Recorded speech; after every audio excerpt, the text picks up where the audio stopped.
Hello, beautiful people. How are all of you doing today? Zajef is French, right? What exactly have I done to you?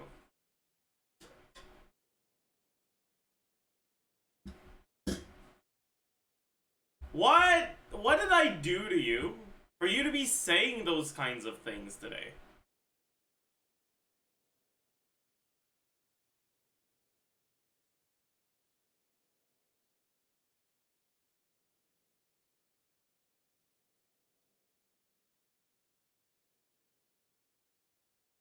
Why?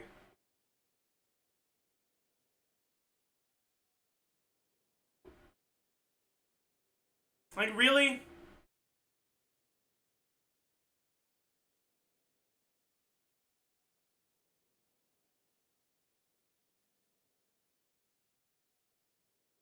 Zajef is honorary French? It's not an honor!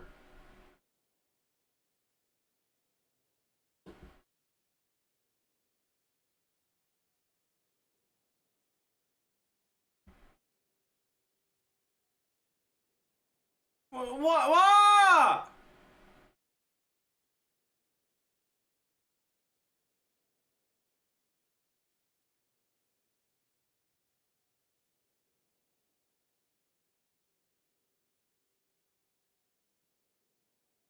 Hi. Good morning. Alright, chat.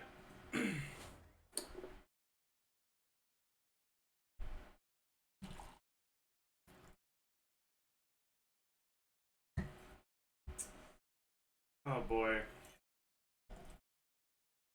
He woke up and he was still French. So sad. You know, sometimes I wonder what my daily life would be if I cultivated an audience of, like, kind people.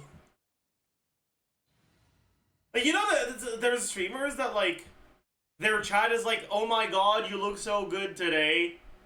Wow. Um... this stream is so much fun. And then you guys are like, hey, you're fucking French. Like, my bad, bro. Fuck.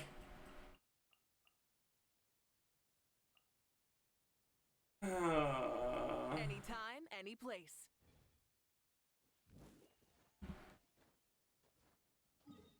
Sorry.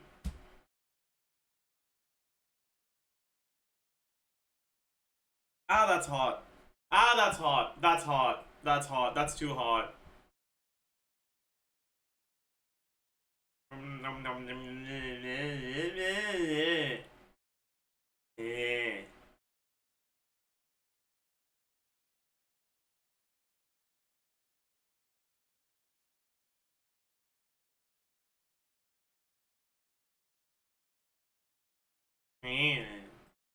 Anyways. Our hatred from bad artifact rules manifests verbally. Well, you're being very mean, honestly. And I would like for you to stop. Thank you. Alright, do we spend our resin on ley lines again today? I really don't wanna. You know what? There's a chance we go for Nefer, so maybe we just go for artifacts. I don't know.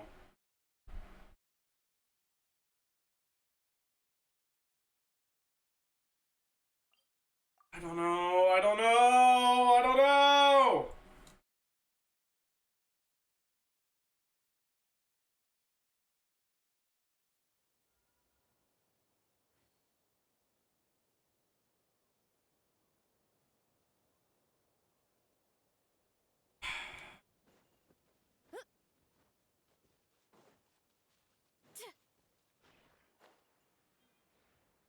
Look out below.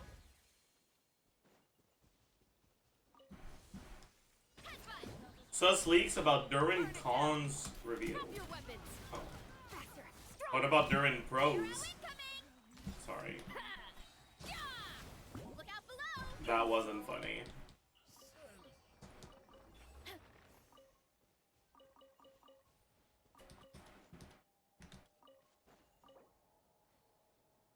That was not very funny. I apologize.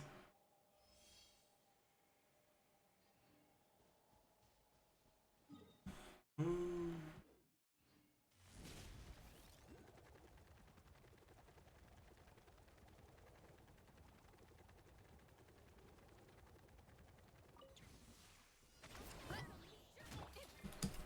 Oh, it was already dead. Rise with the sun. Pyroclastic surge. Oof. Maximum power.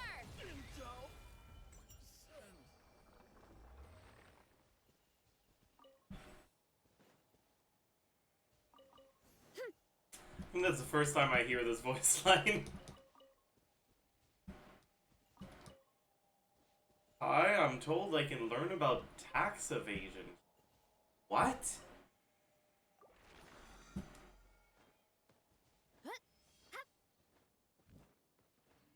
What?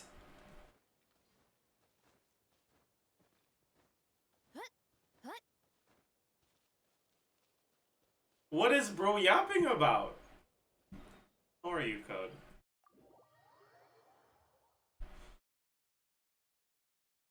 Tax evasion Sethos? Is that what bro is talking about?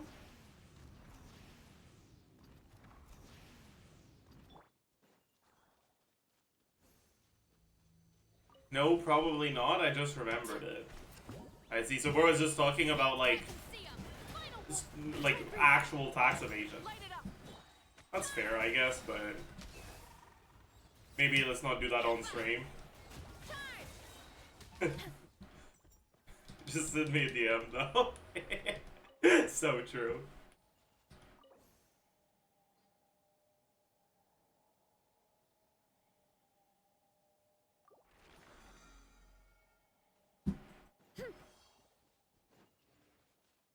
Running late again.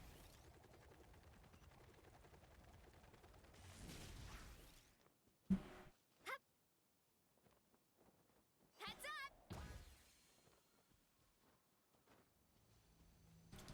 French people versus the government, nothing new. I feel like tax evasion is such an un-French way to do to rebel against the government, though. Like the French wouldn't, they wouldn't tax evade. They just riot. No?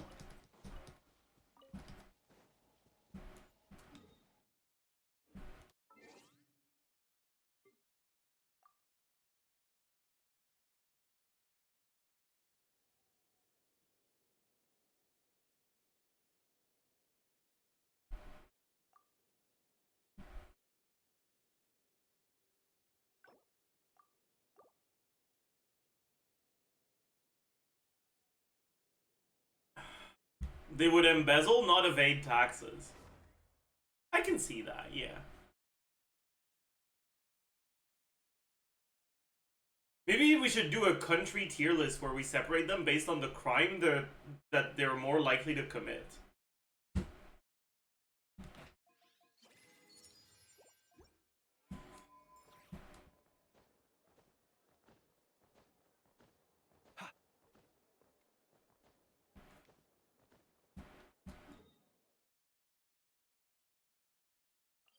Oh.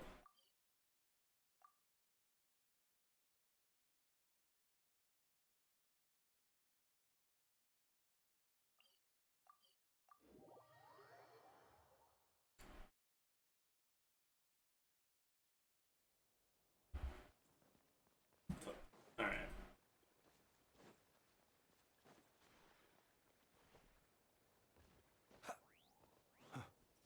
Alright. Defensive mode. Chew on this! Stand clear. Be silent. Close your eyes. Observe. Night falls. Night balls.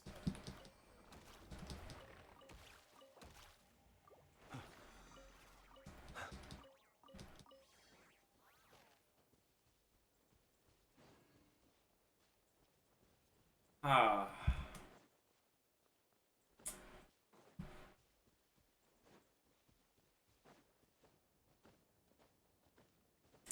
Sorry, chat. I'm like not fully, properly, entirely awake yet. I'm kind of just like, Go claw. I should be awake because I've been awake for a while. I started my day with the Slay the Spire run. Observe. Do you fear the dark? To dust. Did I miss my fucking crit? Acha!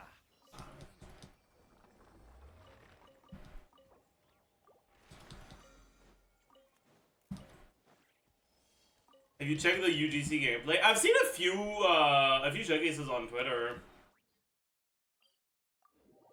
Is this link? Oh, I went to it. I see.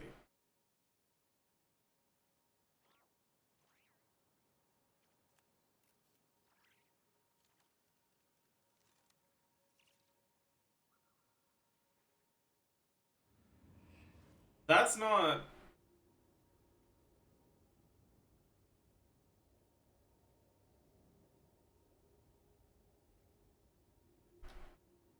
What the fuck even?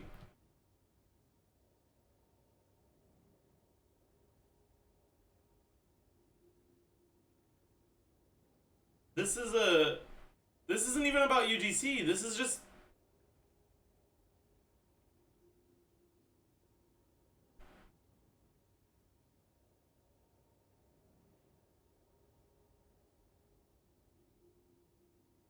This is just about the mannequin, but like no shit, the mannequin sucks ass.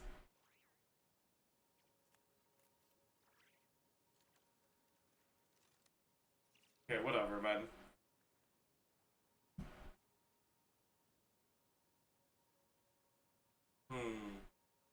He who wishes to peer into the abyss Hmm. needs simply to wander through the cry on a misty night. Batter sent the wrong video. The march of the wild hunt will be sure to drag him into the darkness.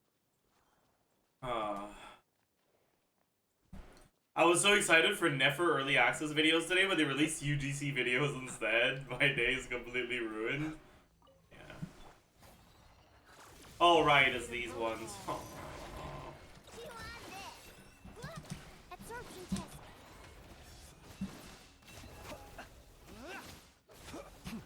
To dust. Do you fear the dark? Oh my god. Oh, it's because I somehow managed to trigger Lunar Charge on the thing. On the first one. Not entirely sure how or why, but yep.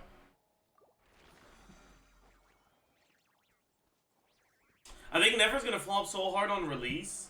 Why? She's not weak.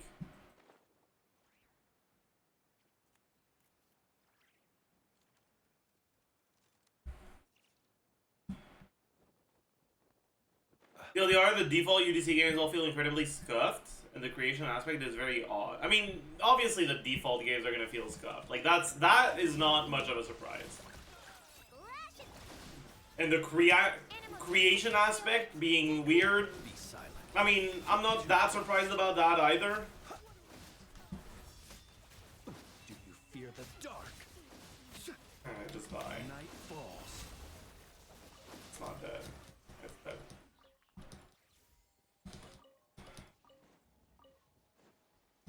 I don't know, man. I hope it's not too ass. Here's the video.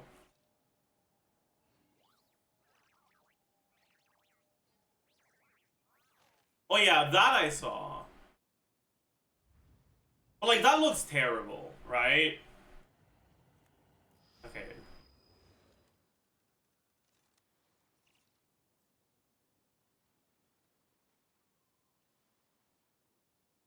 Like, that looks pretty bad.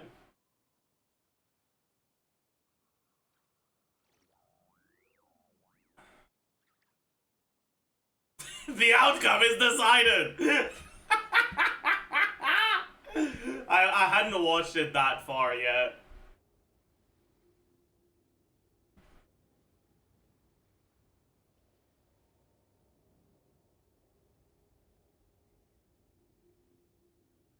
Yeah, that looks really bad. That looks really bad.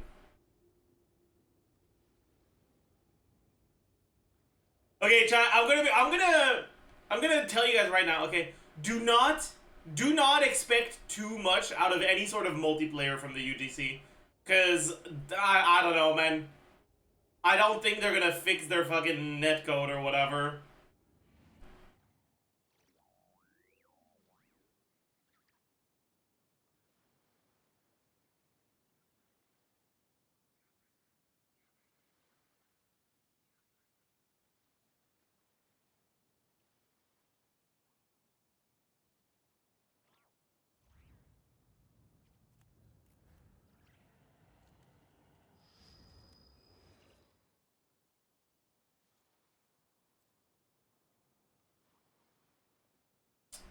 Hmm.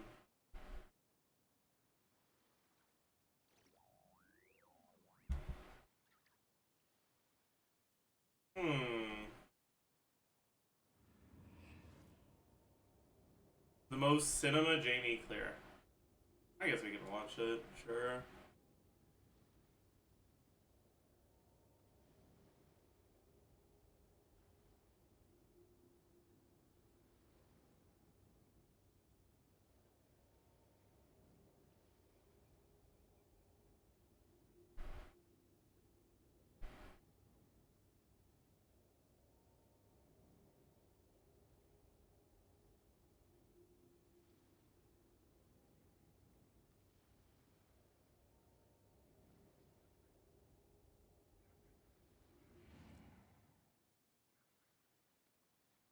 What are these numbers, man? Holy fuck.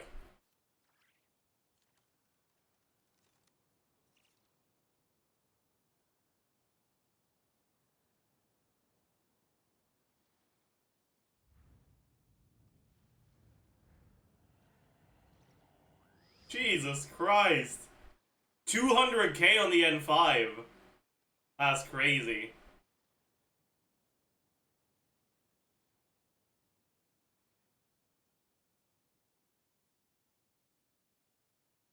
Let us have a modicum of patience for the richness and complexity of humanity.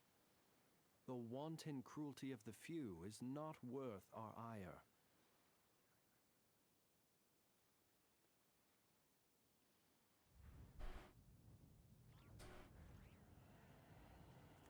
Damn. That was really good. Those cancels were fucking clean, man.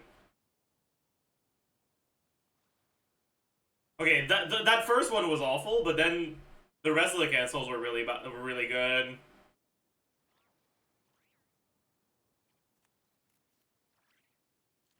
He who wishes to peer into the abyss needs simply to wander through Nodcry on a misty night. The march of the wild hunt will be sure to drag him into the darkness.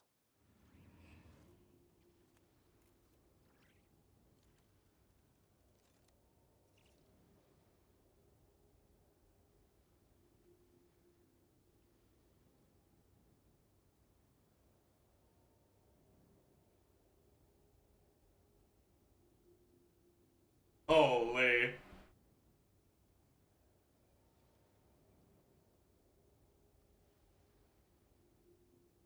Holy. Yeah, that was pretty cinema. What are these builds? Bro scrolled past his crit ratio faster than I... Okay. What the fuck?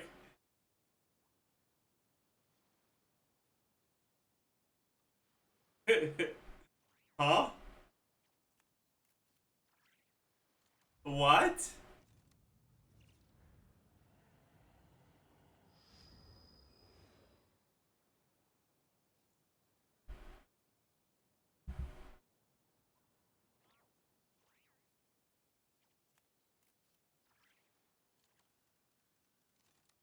I like how he's narrating just the artifact set. That's really funny. People ought not be so frightened. Get this fraud off my screen. So They true. are merely talking shadows, Mona. chattering away endlessly about their past affairs. Oh!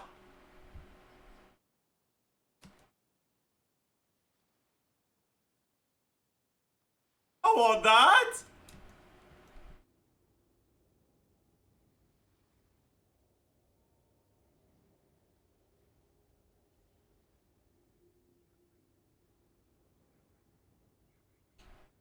Holy.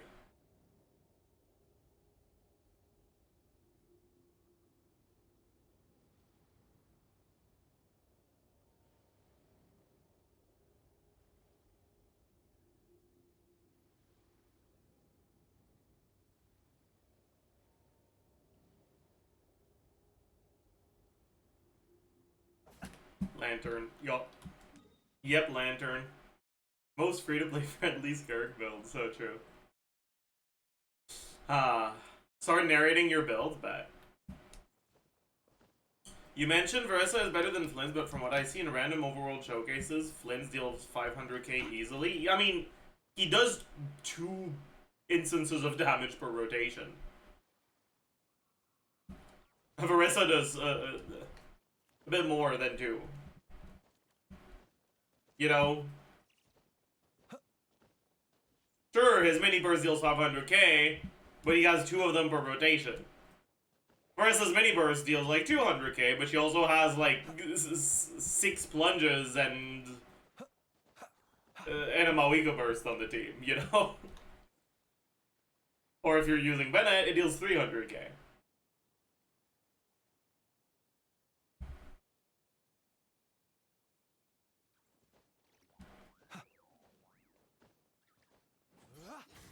Who has larger AoE?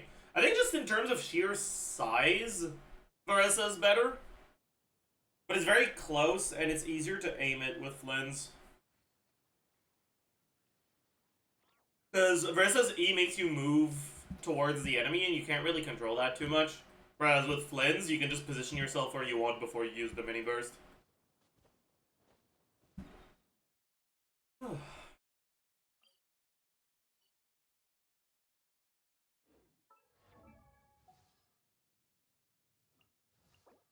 I guess we can kill a few Eremites. Here. We're gonna need to do this anyways. Is this gonna be viable in Nefer teams? I don't like this string of letters together. But like, yeah. It'll work. The reality is that outside of like Kuki, Inefa, Fischl, Nahida, pretty much every other last slot is like DPS neutral or a DPS loss to swap into. So you can just literally have fucking Amber and not swap to her. And if you're gonna have that, well, why not have Escoffier and Close your eyes to dust. and just swap to her when you need healing? Like, you can do that, sure.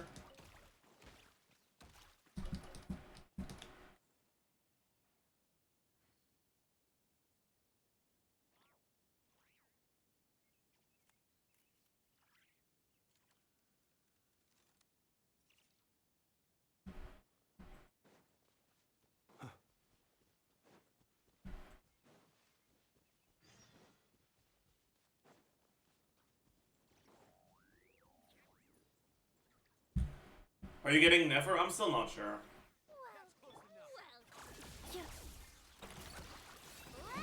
Absorption test. Stand clear. Be silent. Observe. Night Oh. falls. He dodged by being too high. Do you fear the dark? Really? Bro. Do you fear the dark? Veressa hits that. Like, that's all I'm saying is Veressa hits that, okay? Defensive mode engaged. Close your eyes. Observe. Like...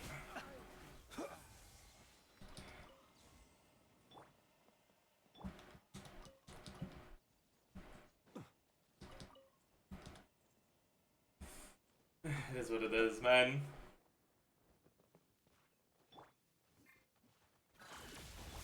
Go claw.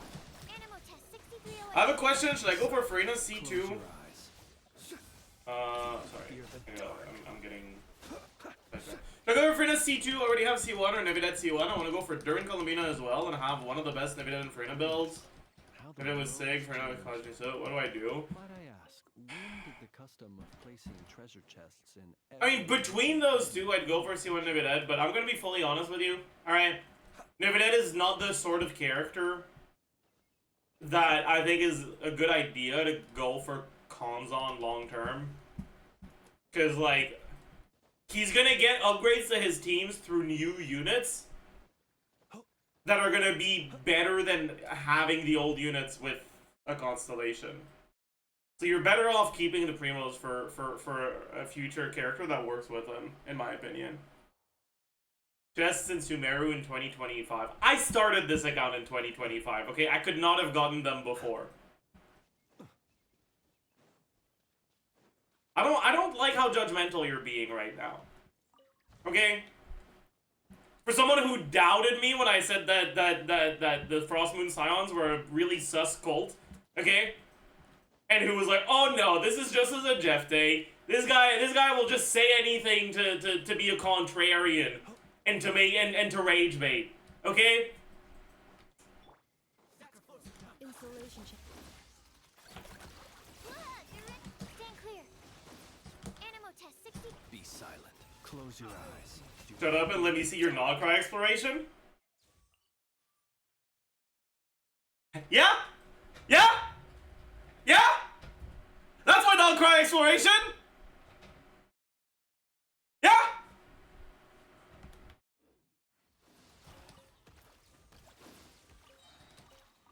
Anything to say about that? Do you fear the dark?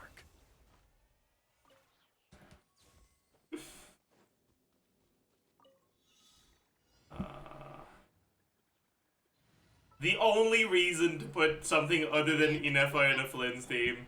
No. Is that gonna go through the branch? It does, but... Alright, back to Inefa. It's kind of crazy how, like, you stop needing bows for exploration at some point. Nograi Compass carried hard? It did. Nograi Compass is definitely, like, kind of a banger.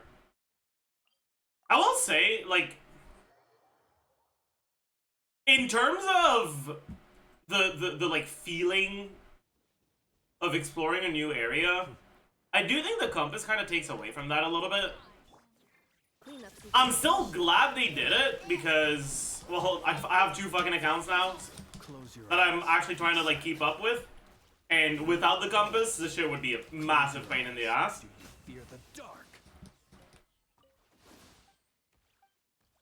But I don't know.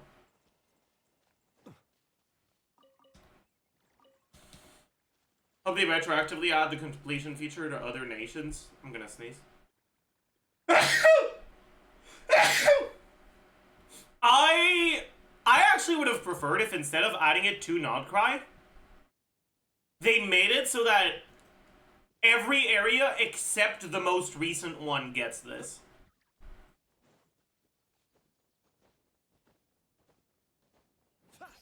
Like, if we didn't have this in Nodcry, but Nodcry's release activated this for the old areas, I think it would have been better.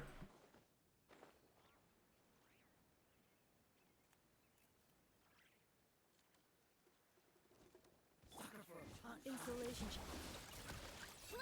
Look, absorption test. Look, a rainbow! Night falls.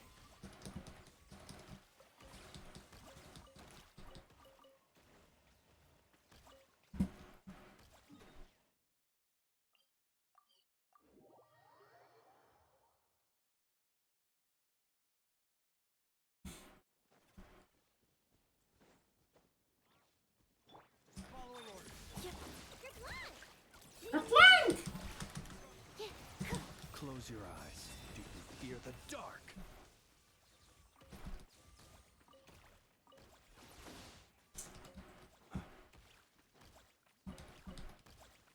Anything new you've read recently? You know, I started reading something like yesterday, and it's just another like fucking ORV clone, right?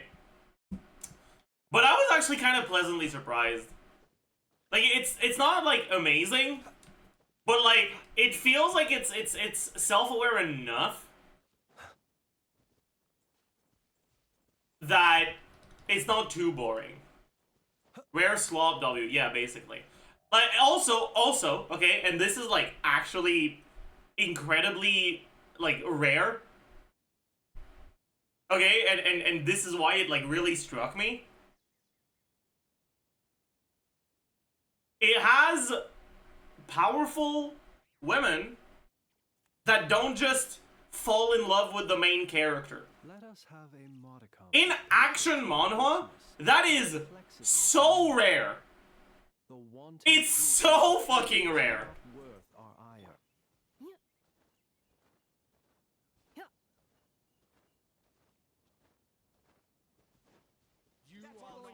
Defensive mode. Lash it! Absorption test. Be silent. Observe. Do you fear the dark? I can't support that, I'm sorry, I'm out. Silent. Do you You fear know, the dark?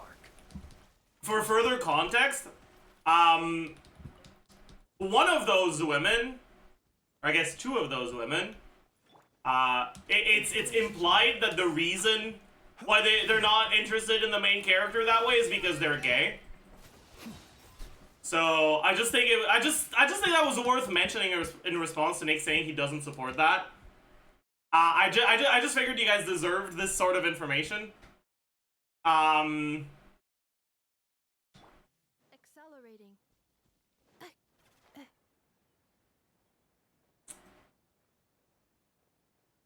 Typical Nick. True. Not supporting women. Not supporting the gays. So true. Defensive mode. Ding dong. Stand clear. Close your eyes. Observe. Be silent. To dust. Are there... Oh my god, there's a blue at the bottom. That's annoying. This... Observe. Do you fear the dark? doesn't drop any. Oh no, it did drop something. It is at the bottom again. Ah! I forgot he can plunge attack in his skill. I tried to plunge attack, and it didn't work. And I was like,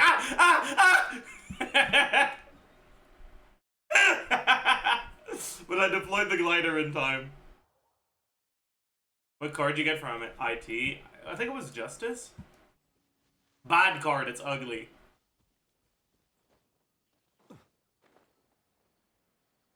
Does Genshin have any characters in the story that are down bad for either slash the main? I haven't played much of it. Well, yes and no. Like...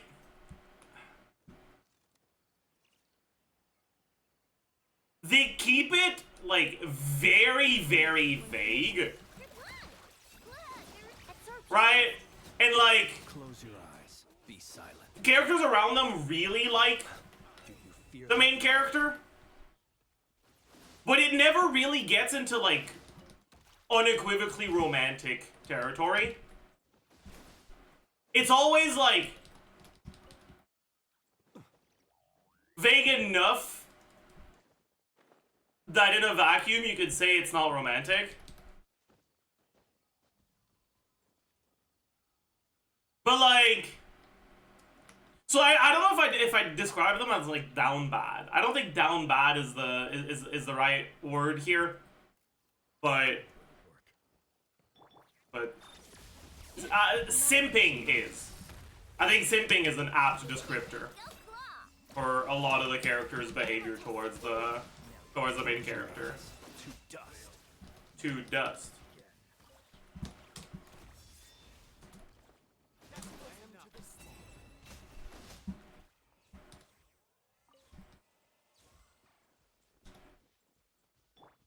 Defensive mode.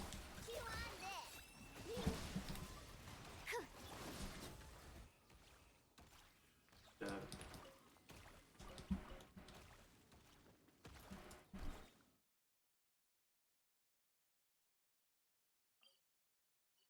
But, like, honestly, I think that's just even worse.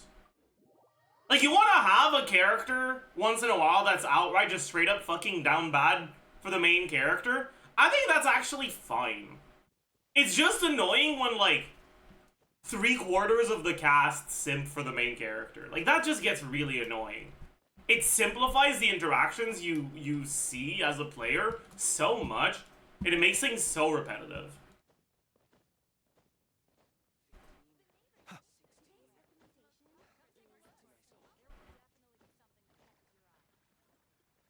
Ancient alchemy truly is fascinating.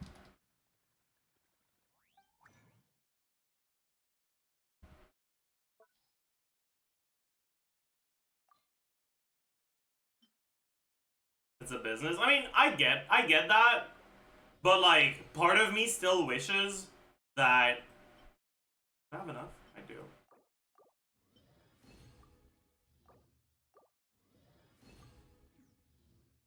Part of me still wishes that, like,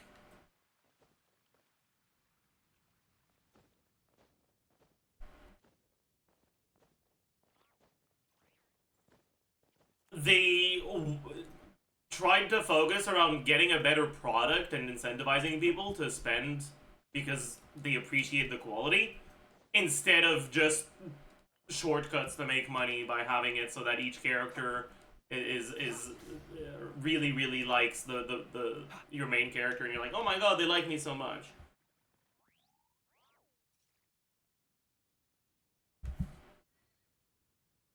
But it is what it is.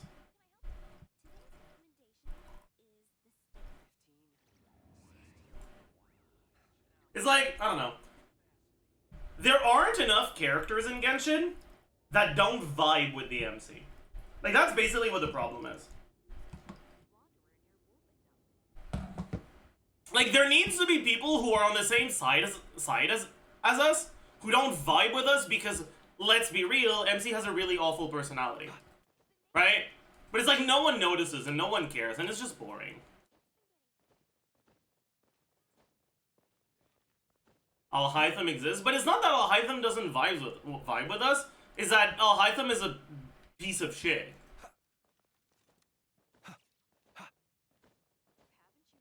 Or like, it's not that Alhaitham has a problem with us, it's that Alhaitham is someone who doesn't care to be polite. Or nice. Like, that's not really an interaction type thing, it's a standalone characterization type thing. Alhaitham is on the spectrum. I mean, sure. That doesn't make him not an asshole.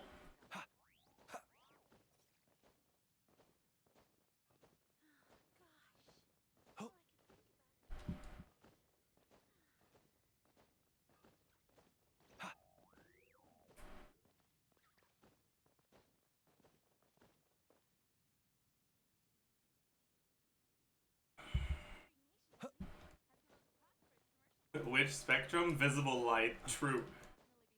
That's crazy. He's on the spectrum of visible light. Insane. Oh my god.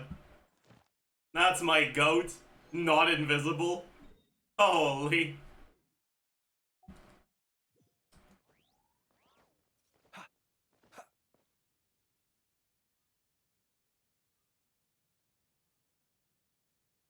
Chad, I just thought of a joke that is really not good. Should I say it? Thank you for Like, completing. it's not a problematic joke, it's just really not funny.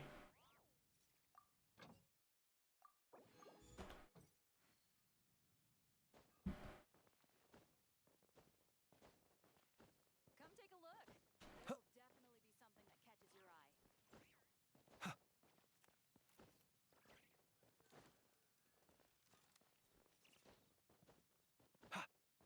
I feel like I built it up too much, and now I'm embarrassed to say it, so I won't. Now it's actually embarrassing. I take it back. I don't want to say it anymore. Hmm.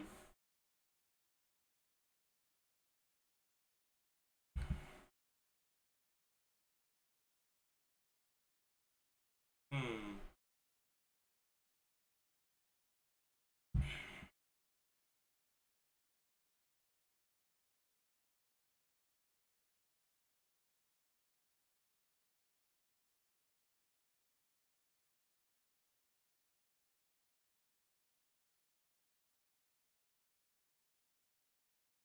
I was wondering if it's worth starting Genshin, and if yes, for what characters I should look out for. Oh boy, Sneaks 2000. I'm gonna assume from your name that you were born in 2000 and that it's not like a Plus Ultra Mark III type thing. And okay, that means you're 25 years old, or 24 if you're like a December baby, right? You're 25 years old. Okay. Depending on where you live, depending on how you've been brought up, depending on your financial situation and whatnot, that would mean you're like either in like starting to think about higher education, in higher education, relatively new on the job market, after a bachelor's or something, or you've been working for a while. If you went onto the job market straight out of high school, right?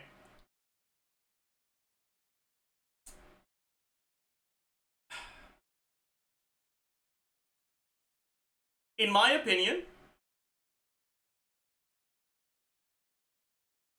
starting Genshin will make your life worse.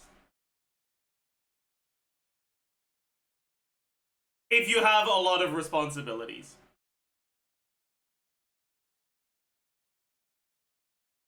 Should you start Genshin? No. But will you listen to me? Also no. So, let's answer the second question of who you can look out for and shit like that.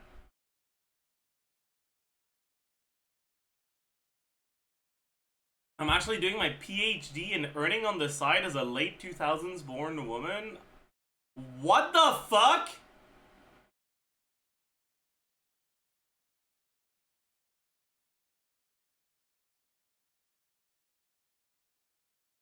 Really? Bro, how short was your master's? What the fuck? Or did you just like skip grades?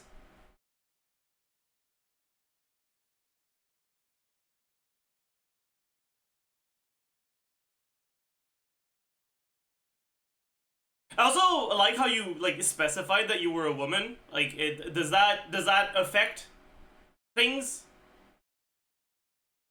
Like is it because you're a woman that you're at the PhD already? I mean, women be studying, I guess. So true. You can get a master's at 22. That's kind of crazy. Like, default age to finish a bachelor's here is like 22, 23. And then master's programs can last a varying amount of time depending on what you're doing. But most people don't really rush their masters too much.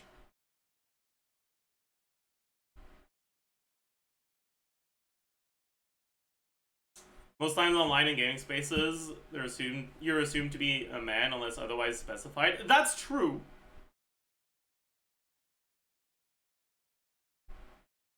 But I suppose my reaction was due to a certain confusion about why it would have mattered even if I didn't realize that the person in question was a woman initially. It's like it was mentioned in the initial statement.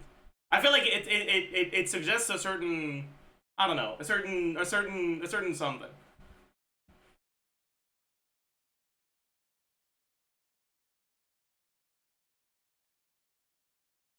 You're at 18, you clear high school, and at 21 you have your bachelor's? Bro, what? Really? A 3-year bachelor's? Out of high school that finishes at 18 years old?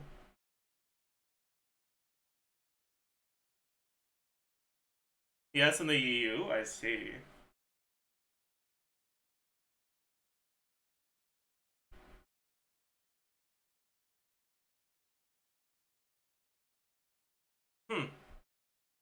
Quebec might be right. It's not just Quebec.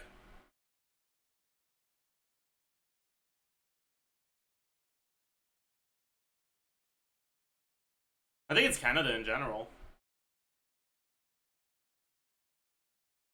But yeah, also, okay, and more importantly, you managed to not get slowed down in your studies during COVID? Like, so someone get this woman a DNA test. I think a goat sneaked into my university or something. Like, what's going on? What the fuck? Like what? What's going on? What the fuck?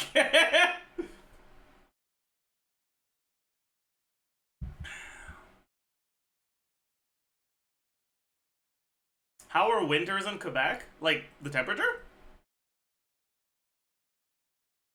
They're pretty ass, really. They're like... The thing is, it's very humid here. So the, like, felt temperature is way lower, especially in the winter. Does it snow? Yeah, 100%. It's like, it goes to, like...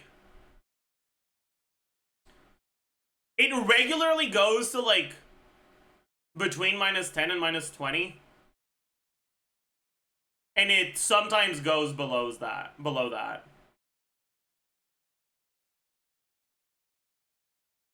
In Celsius.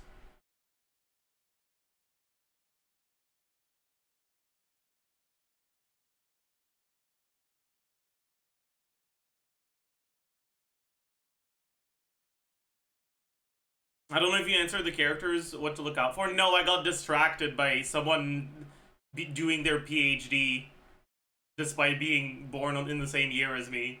I got stun locked. I was like, what the fuck?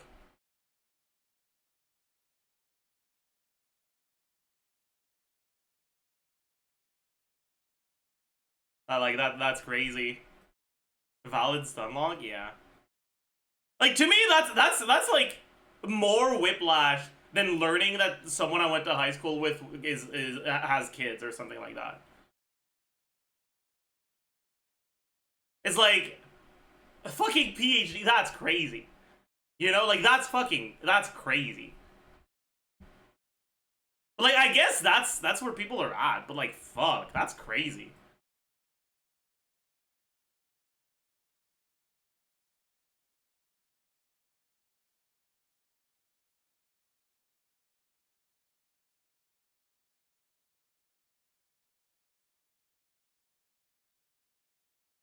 Didn't they say late 2000s? Not late 2000s, late 2000, like December, not fucking 2009. Like, listen, there is no 2009 born child that has a fucking PhD.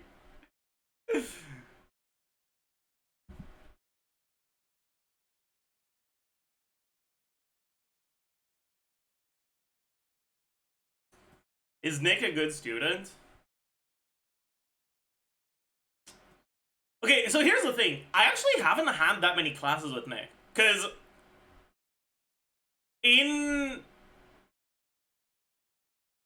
like, we went to the same high school, but like, we actually just weren't in the same class that often. And then,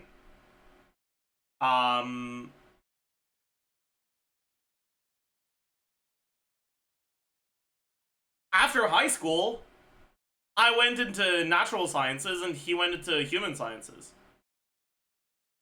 Actually, did he go into human sciences or did he directly go to university after war? Well, whatever. He went somewhere else, you know? So, like, I don't actually know how good of a student he was. His grades weren't as good as mine, but I don't think they were that bad.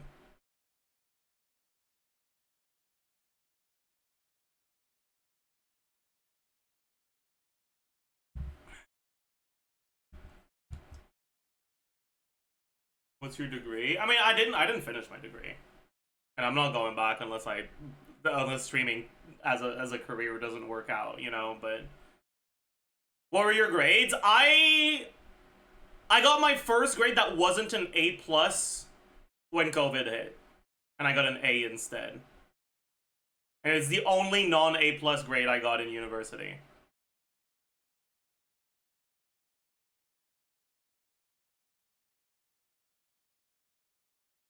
I was a good student, okay?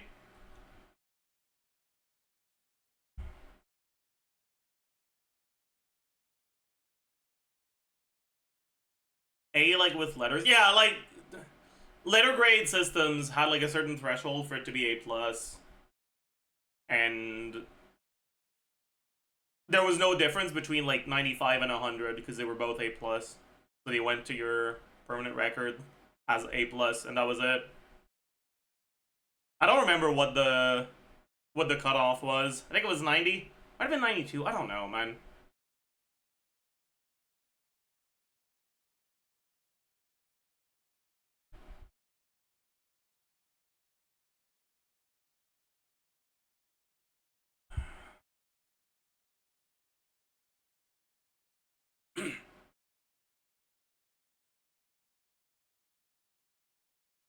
Did the uni grade on a curve? Generally, no. I remember that one time, it wasn't in uni, it was in Zajef, where we had a really hard test. It was in French class. So the degree I was doing in Zajef was natural sciences, which is mainly focused on like physics, chemistry, biology, all that. But we still had some mandatory French classes. And because I was good in class, one of the things that you could do is you could replace your last French class with a tutoring class, where instead of a traditional class that was like 3 hours twice a week, 2 hours twice a week, I think it was, you would have a 1 hour class once a week and 2 tutoring sessions with struggling students, or like you'd be the one tutoring them. And because my grades were really good, I made it into that thing. But the like class part of it was like really dank. It was like focused on the shit that you do not usually learn in French class, all the like weird ass exceptions and how they work. Anyways, we had an exam at some point in that class, and the teacher was like pretty chill. He was like, you know what? This exam, like, you're not supposed to be able to get everything right. I wouldn't be able to get everything right if you gave this to me. So I'll just grade it out of the highest grade in the class. And I got a 95. And the average was like 40, and everyone was so fucking pissed off at me, man. Everyone was so mad. They were so unhappy with me.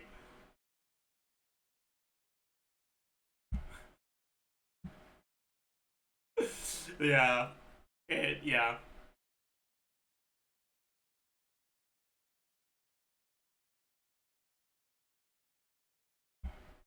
How tall are you? I want to know if I can shove you in a locker. I'm 4'11". And Zox is 4'10".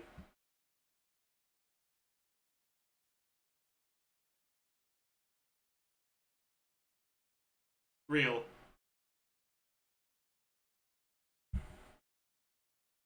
He's actually 4'11" too, but he's like half an inch shorter than me, so I like saying he's 4'10".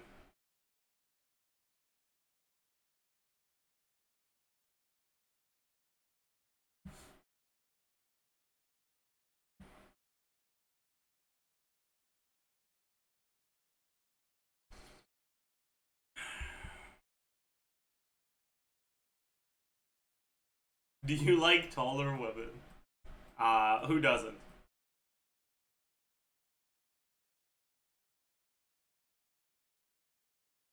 Let's be so for real right now. Men who don't like taller women are one of two things. One, really insecure with their masculinity, or two, gay.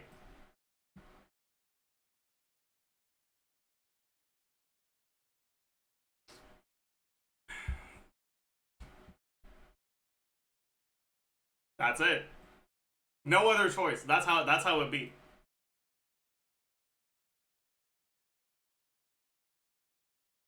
No, but I like, jokes aside, I'm 5'11". Like, I'm like 5'11 and a half, or like 5'11 and 3/4. I'm like less than an inch below 6.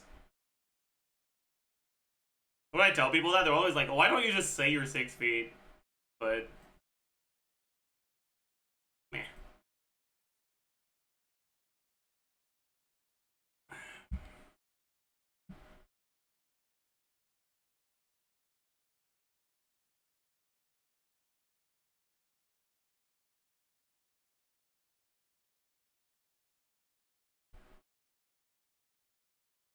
I don't understand freedom measurement. It's like 180 centimeters ish.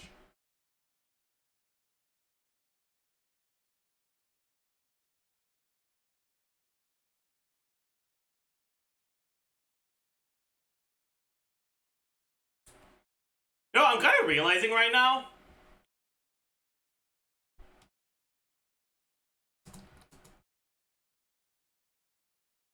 $183 centimeters is a really awkward like number. So do the people who are like, I only date men that are 6 feet or above in countries that use metric for height say 180 centimeters? It's 180? Damn, bro, maybe I should move to Europe. So true.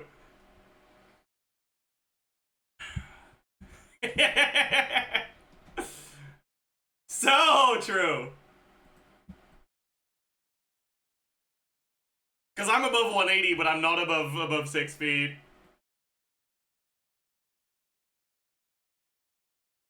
Move to France? Okay, listen. No, thank you. Okay, Joseph, like, humoristic French hatred aside, there is no way in hell I could ever date someone with whom I have to speak French.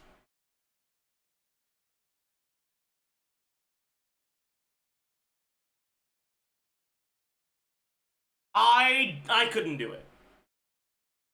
I could not do it.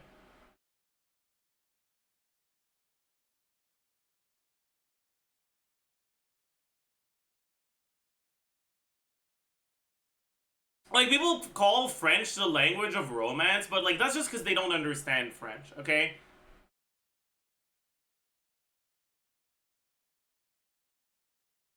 There's just so many things in French that are really awkward.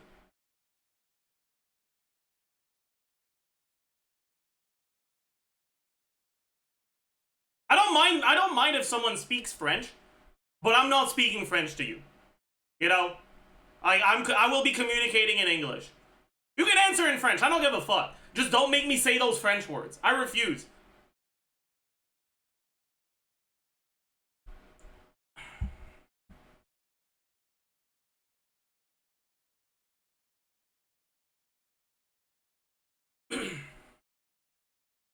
You swear sometimes in French? Yeah. But like, there's a lot of reasons for that, but one of them is like, my personality's different in French, and I'm not as much, I don't like the person I am in French as much as in English.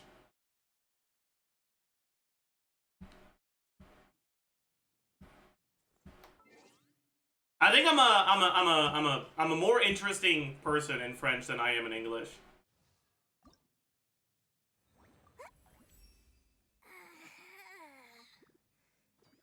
We're missing 3,000 more. That's crazy. Oh boy.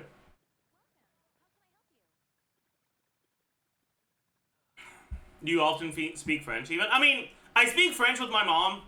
I speak French with some of my friends as well. Like, the friend group that Nick and I are in from high school speaks French. So when we're just alone together, we speak English.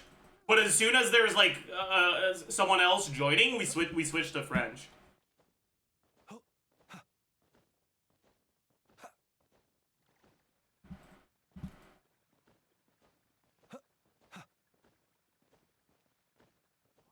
take a look. There will definitely Oh yeah, I still didn't answer the question of the. That's true, actually.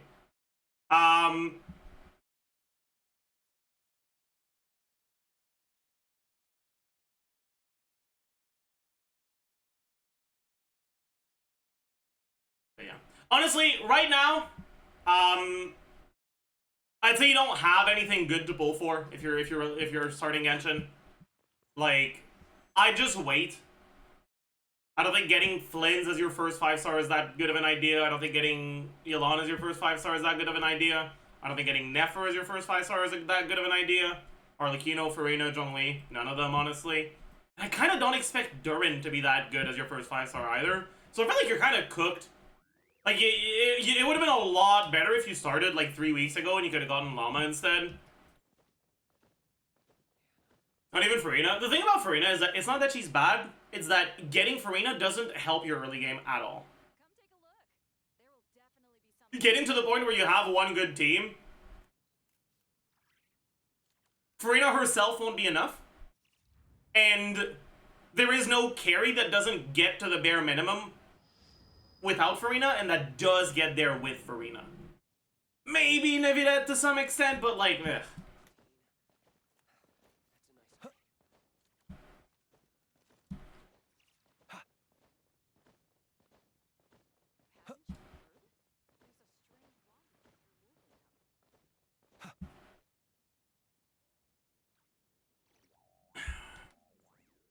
But like, it's, yeah.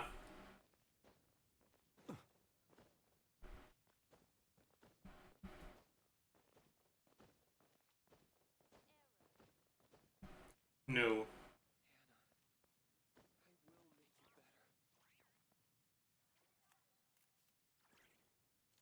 Yeah. I think there is a Quebec Sign Language. Like, I think that makes sense. Yeah, there is. Langage des signes québécois. So true.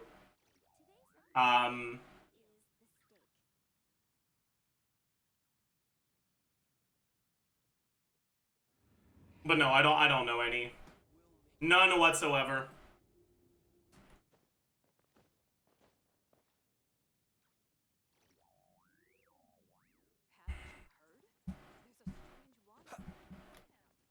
Curious how deaf people watch streams. That's why we have captions. Captions are sus as hell, but I mean they work kinda. Or like we got the caption thingy, OBS widget thing.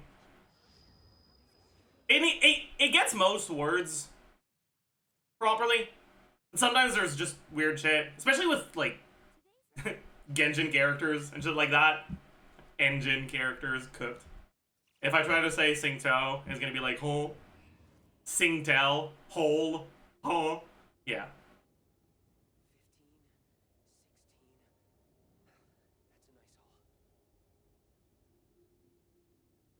I assume if you ask a meta question and you're relying on captions for the answer, you're gonna be completely cooked.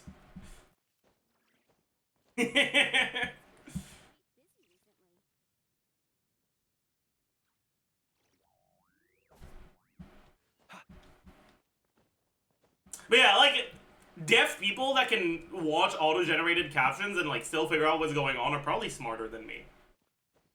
Like, your brain is like constantly in overdrive. Like, holy fuck.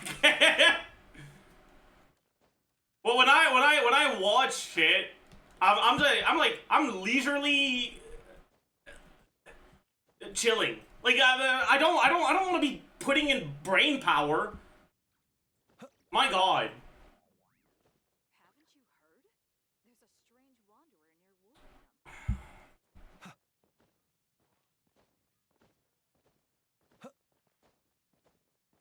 Today's recommendation is the steak.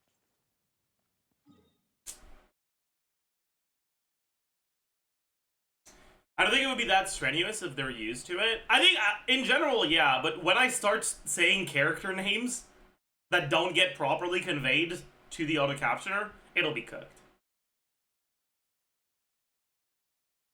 And like, I'm gonna list, I'm gonna say every electro character, and we're gonna see how the auto captioner behaves. Flynn's wins. Inefa. Enough. That one I think you can probably guess from context. Eon San. No. You're not getting that one from context. Varessa. Varessa. Sure. Auroron. Sethos. Clorinde. Sino. Dory. Kuki. Yai. Raiden. Sarah. Lisa. Razor. These are fine because they're not like they're English, you know? Beto. Fischl. Good thing. Yeah. Like, sometimes you'll be fine, but sometimes it'll be a little sus, man.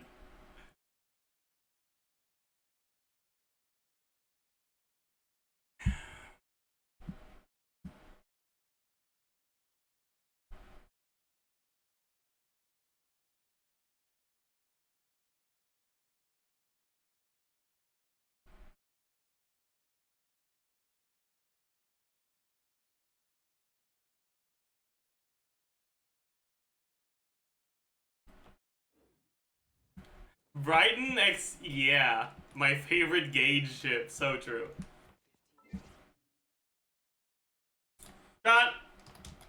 Should we tier make?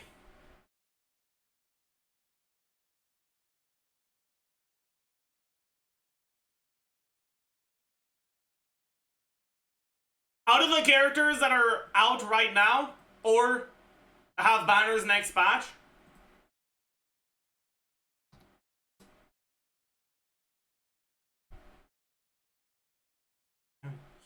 who do I think is a good first 5-star to get?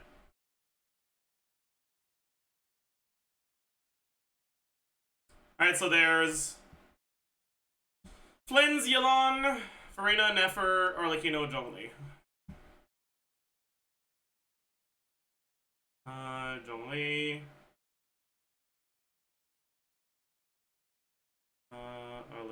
Arlecchino. Yelan.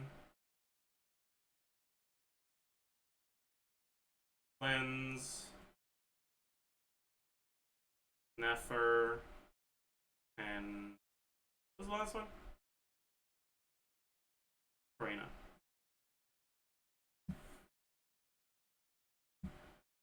And we can also contextualize it with some actual good ones.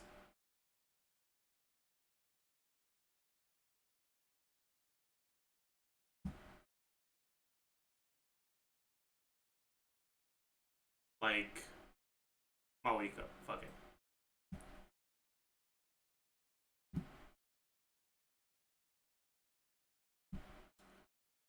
We can do, I want to add Mawika just like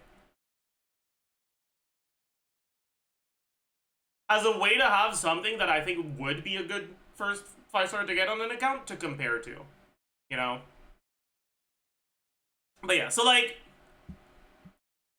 I think Mawika would be like, you start on the Mawika banner unless you just straight up think she's an ugly piece of shit. You should probably get her.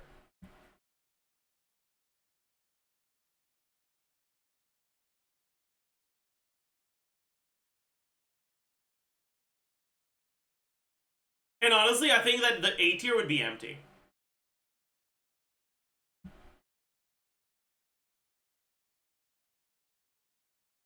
Chill Mawika is a tall woman. I don't think she's taller than me. So I don't think it counts. Sorry. How tall is she? Do we know how tall she is canonically? Mawika height. She is. Oh, with her hairs and heels. Yeah, never mind. Okay, she's not.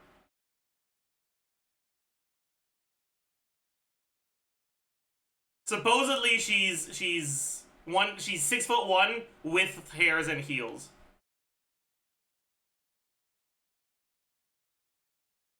But yeah. Then I'd probably have like Nefer and Flynn's. You know what? I feel like these letter grades will make people angry, not because of the order of things, just because people associate lower letters with bad things. Let me just make an SS so people get less angry. Then I'd have Farina here, then like Yelena Arlecchino here, and then Zhongli here. Probably. Right? These two characters, it's not that they're that bad, it's that getting them without their, like, specific support that chills them is gonna make their performance pretty underwhelming. And both of their 5 stars that support them, if you get those as a standalone, they'll be performing alright. So you'd much rather go for the support first. But if you know you're gonna go for the support, you can pick them up now. Like, it's not something you can't do. And the biggest problem with Farina is that in terms of, like, order of upgrades, she tends to be low for the teams where she's good.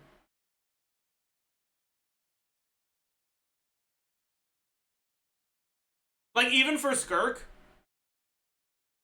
she's the 3rd 5-star you'd want to get for a Skirk team.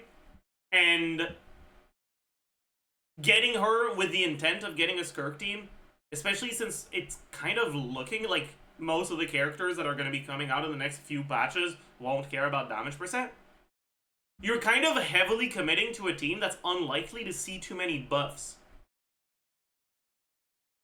in the next few patches. And you're committing 3 full 5 stars to this team, which is going to really limit your options later on. It's not that you can't get Farina or that you shouldn't get Farina. It's that it does limit your options a lot, and unless you do commit to this decision, she'll end up benched.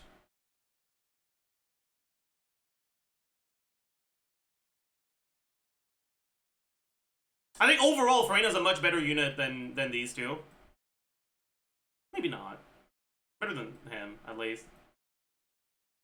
Maybe on a similar level to Nefer. I don't know. I still haven't made up my mind about Nefer yet. Yeah, like, overall, I don't think she's below like this. But in terms of a first 5-star to get, Farina just ain't it.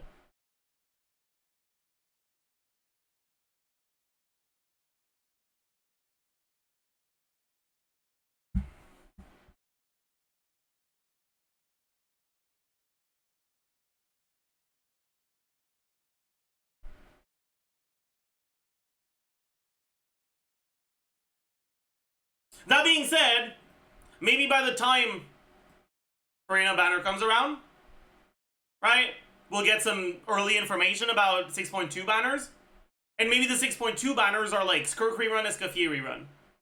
And then committing to Farina isn't as bad because you know you'll be able to build the whole team next patch, right?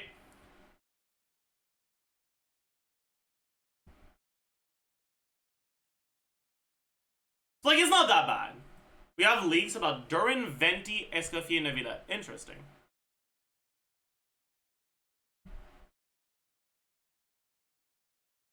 But Farina is valuable to every unit prior to non-cry. The thing is, not necessarily. Farina lost a lot of value in Natlan. Most Natlan characters don't like her. And Natlan raised the power level of good teams, which means most good teams right now don't like her. Alright, Bolani doesn't like her, Kanish doesn't really like her. I mean, Cheska can use her, but it's not even the best choice. Malika doesn't like her, Varessa doesn't like her. Pretty much just Skirk. But she's the third most important 5-star to get in the Skirk team. So...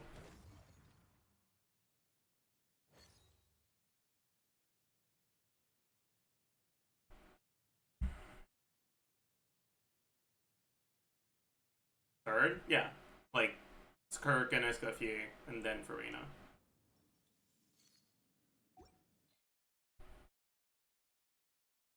But, like, there was a reason why I skipped the Skirk banner on this account. I didn't go for Skirk, because I didn't want to make that commitment of getting 3 5-stars just to make the team function. And I thought it was better to just go for early cons on a character, a future character, which ended up being Flynn's, right? Like, this C1 Flynn's plus Inefa could be like Skirk, Escoffier, Farina. But this is just straight up better.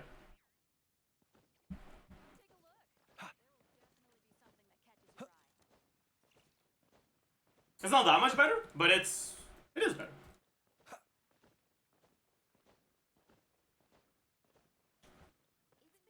Yeah, especially with the Jadewing Spear, exactly.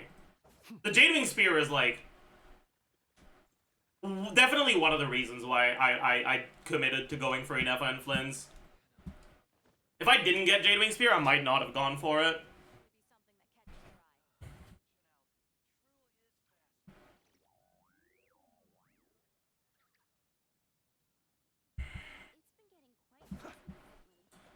I'm in dire need of a 5-star Electro DPS that isn't Kuting, but I really don't want Flynn's and I don't have Inefa. Well, it sucks to be you, I guess. Put your hands together and pray for a Varessa rerun that has Aeon Sun and Chivalrous on it again.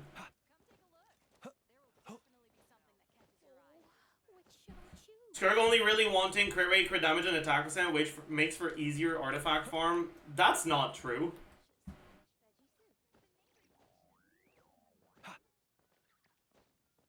It's the other way around, actually. As long as you want more than one stat, because if it's only one stat, you only have to worry about main stat, and then that's fine. But as soon as you start having to worry about substats, the more good substats exist, the easier it will be for you to get started, because it'll be easier to get an artifact that has more than one useful stat on it.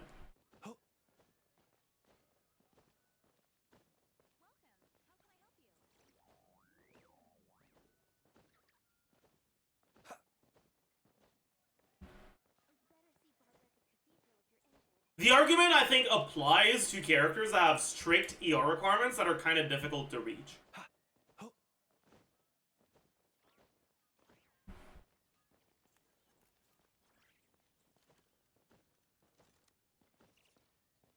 But Flynn's ER requirements don't tend to be too hard to get to.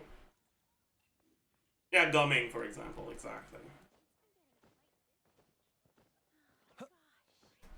But I feel like they're never going to make a carry with strict ER requirements again, with Siege and Onslaught being what it is. No way. He's playing while Arlecchino is rated so low. Just in terms of performance, Arlecchino's not that bad, but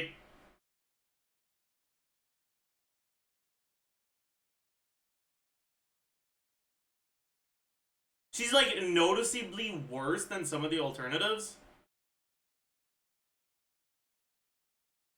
And you look at a 4-star only Arlecchino team for a new player that doesn't have 4-star cons, it's not really going to be better than just a fucking 4-star only Flynn's team. And then Flynn's will just inherently be better in the long term because you can get enough.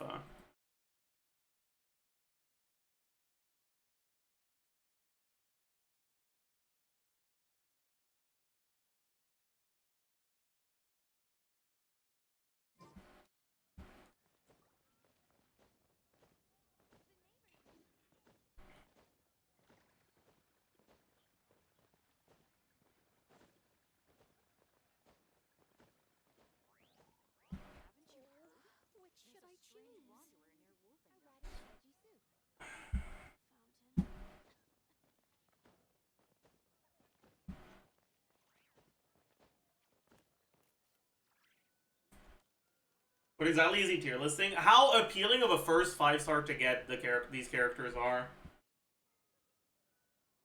Today's recommendation is the steak.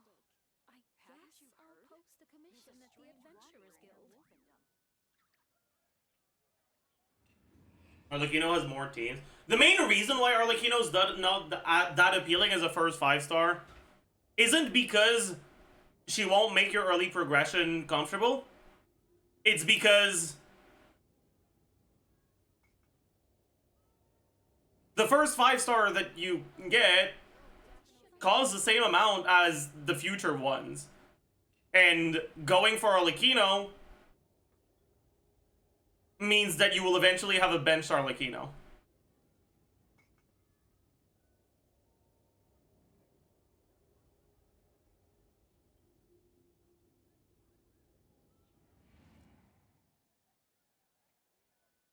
Haven't you heard?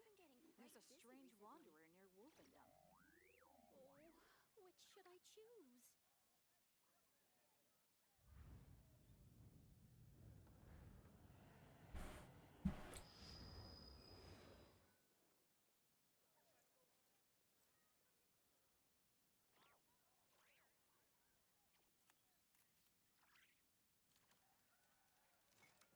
Haven't you? She's usable in content where you need 2 pyro carries and Mawika's already busy. Sure, but by the time a new player gets to the point where they have enough characters built that they can tackle content where you'll need 2 pyro carries, Alice will be out and she'll be better than Arlecchino.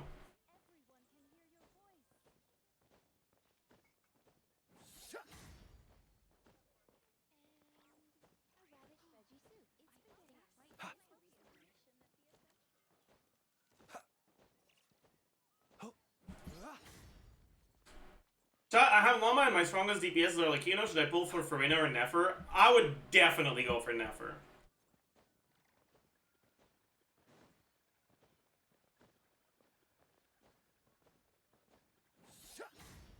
Well, I mean, I say that, but the reality is that, like, it's very possible that your Llama Hyperloom teams will be strong enough to brute force it. Like, maybe you don't need to get Nefer because maybe you can just brute force the content without even getting her just with Llama. But if the main teams you're using right now are a Llama team and an Arlecchino team, getting Farina won't help you very much.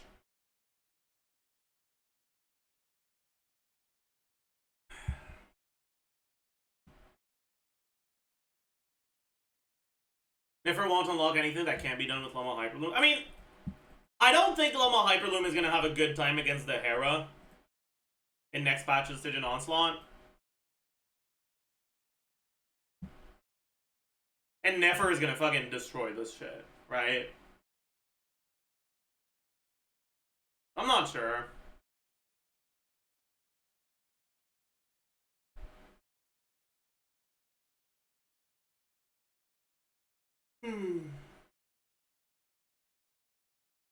My first 5-star was Llama, then I got Flint's, and I'm gonna pull Nefer. Am I cooked because both of my teams will want Columbina? Well, Nefer Llama with the currently released stuff, right, is already a good team. So you won't be inherently cooked. But if I were you, I probably wouldn't really go for Nefer. I'd probably save. Because like, if you specifically don't have Nefer or Nefer right now, but you have Llama and Flins, I think there's like 2 main possibilities with Columbina. Either, well, I guess 3 main possibilities. Either 1, she's a character that's intended to be a carry in Lunar teams. 2, she's intended to be like just a way better Ino in Lunar teams. Or 3, she's kind of like Malika, where she can do a bit of both. Right? If she's supposed to just straight up be a support, you'll be able to put her in your Flynn's team and have a just normal Hyperloom team with Llama.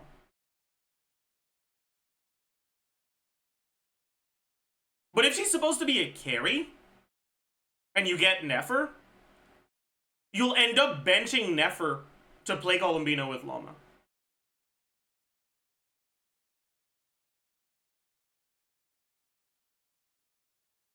So I feel like getting Nefer, when you're in a situation where you already have both Llama and Flynn's, it's a little iffy. Like, it's not inherently a bad idea, because Columbina could just be a character that just is outright a support. But Llama's teams don't need Nefer to be able to clear stuff generally. And honestly, your Flynn's team is the one that needs help a bit more right now.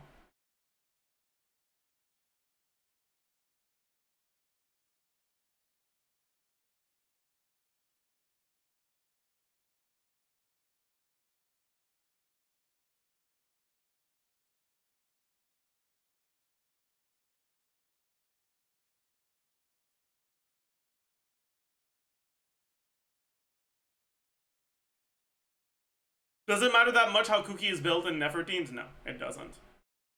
As long as you use stats on her that are doing something, like don't use defense, don't use ER, don't use... Actually, that's it. Don't use defense, don't use ER. Anything else you can fucking make work. Like, don't use pyro damage and shit like that, obviously, as well. But like, attack, EM, HP, healing bonus, crit, damage percent, all of those can kind of work. Just get yourself a 4-piece, and that's kind of all you really care about.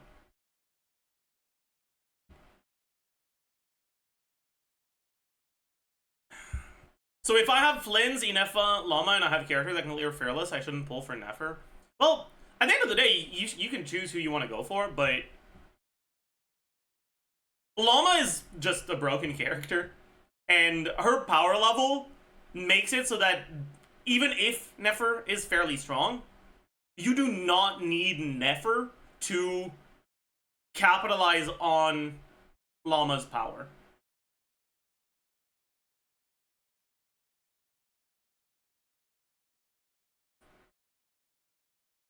Like, rather than thinking of Nefer as a carry that needs Llama for a support, think of Llama as the carry, and Nefer as a driver that's slightly better than Hyperbloom for Llama.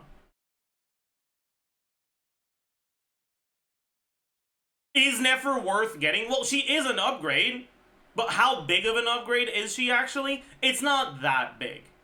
So, it's up to you. Do you feel like you need the upgrade to your Llama team? Ask yourself that. You can figure it out from there.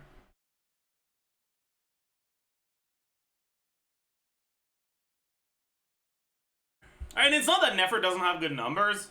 It's that Llama's just too broken.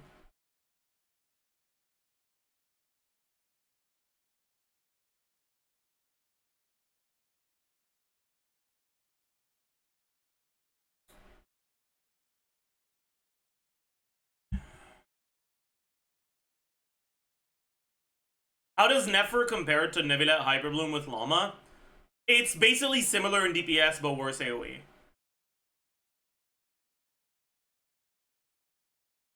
But Neuvillette Hyperbloom is a fucking 4-cost team. Whereas Nefer Llama is a 2-cost team.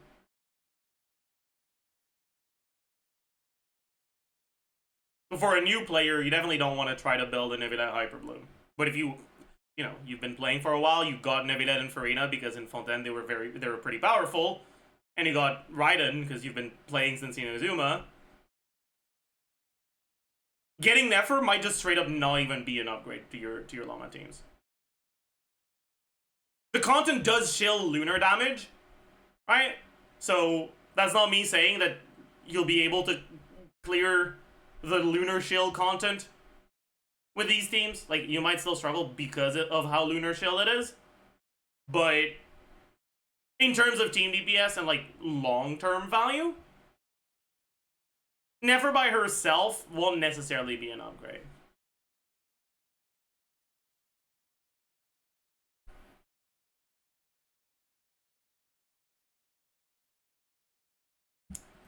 How does Nefer compare to Skirk?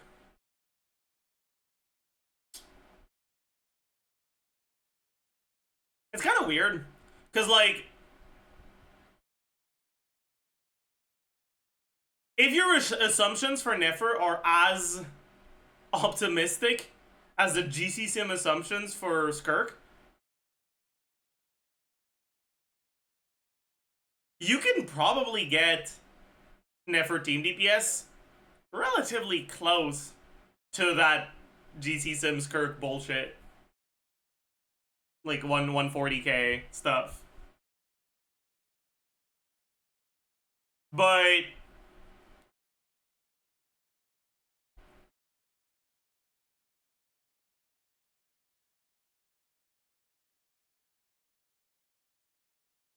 her personal damage is high, all she needs is a good sub DPS.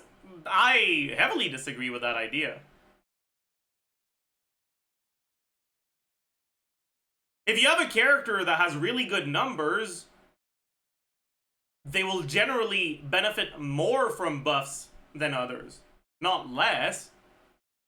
So the better a character's numbers are, the less you want sub DPS, and the more you want buffers instead. Now, could there just be a buffer that also has sub DPS? Sure. But if that power budget went all into the buff, it would probably be better.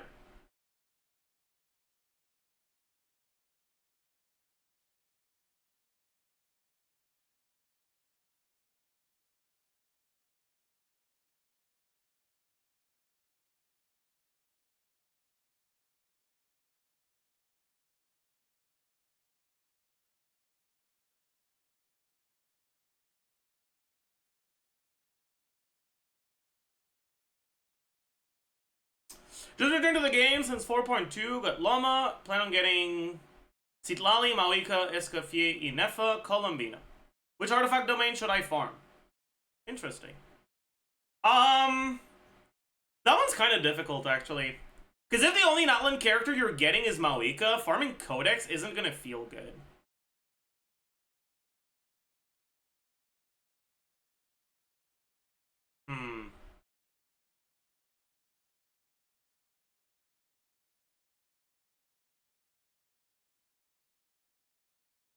But you still want Cinder City, so you don't want to just Strongbox Codex.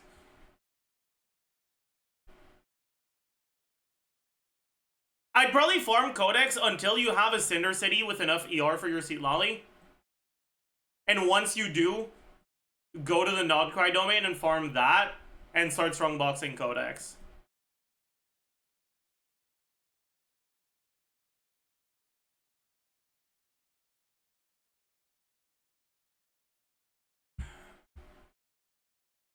Enough equal 180 plus. Okay, I'm gonna be like very, very, very honest with you right now. Okay. With Stygian Onslaught being what it is, Citlali below 200 ER feels like shit.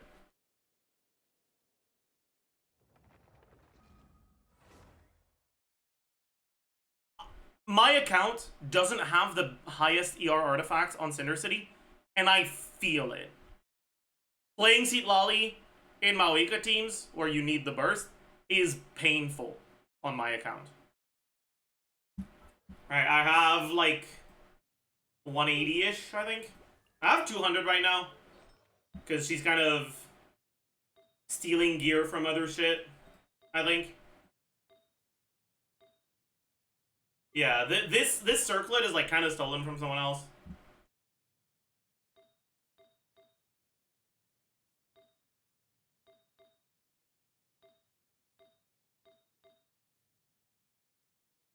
But ER Sense in the back, oh yeah, but it's more than ER Sense. You also need a good amount of ER on your other pieces.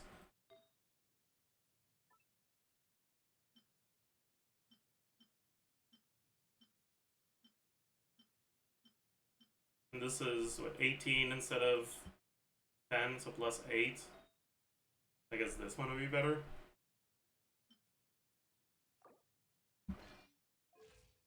Alright.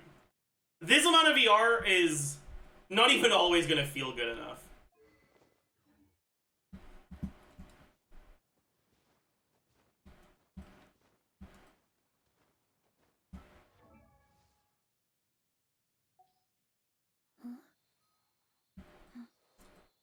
you have to swap from Seat Lolly to your carry, which means when you swap to Seat Lolly, you want to be able to use her stuff. So you can't, like, funnel into her at the start of a rotation. And then, on the first rotation, when you don't have the burst, you have to wait out catching the particles, which makes you lose buff up time on the rest of your team, because you've used those buffs before you swap to Seat Lolly. It just feels so bad.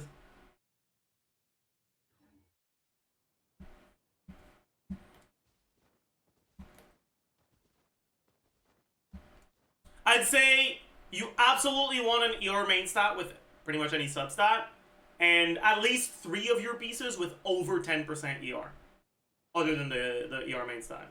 Doesn't matter what the main stats are, you just need over, like, ideally, at least 3 ER rolls on all of them. Once you have that, I think you're good enough. You go off piece with the highest ER for your last one, and you move to a different domain. Your Cinder City is now good enough, so you can just strongbox for Codex. Although if you're using Eon San, you also want some attack main stats for her, right? So there's that too, but yeah. Did I not? I didn't do this. Oops. I only have a well-built C0 R0 Raiden as my electro carry. Do you think I should go for Verissa on her rerun? I have C6 Shower, C2 Eon San, C0 R1 Moika. You don't need to get Verissa. But what I will tell you right now is, like, straight up, your team currently is probably better if you go TOM Raiden and you don't use her burst. This land holds nothing but promise for adventurers from all walks of life. Add Astra. Thank you for completing. Add Astra. Like, this isn't like a like exaggeration, like haha. Like, straight up, you're probably doing like 20k more DPS if you just don't use Raiden's burst. Alright, like, go fully MTOM Raiden, and you will notice just how much better your clears are getting. This land holds nothing but promise for adventurers from all walks of life. Wouldn't you agree? You're really asking who's a better carry, Raiden or Kutsing? So, as of now, Power Creep has reached a point where a 3-unit team of a good carry is outright just better than a 4-unit team of a bad carry. Which means there's effectively no team for either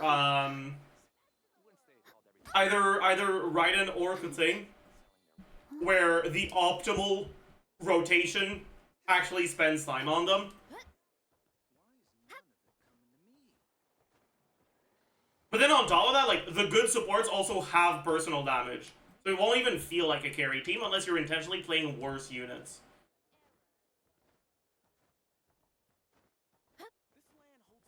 But, yeah, Raiden will be better. Raiden's skill gives you off-field damage for, and off-field, like, Shovel's re-triggers.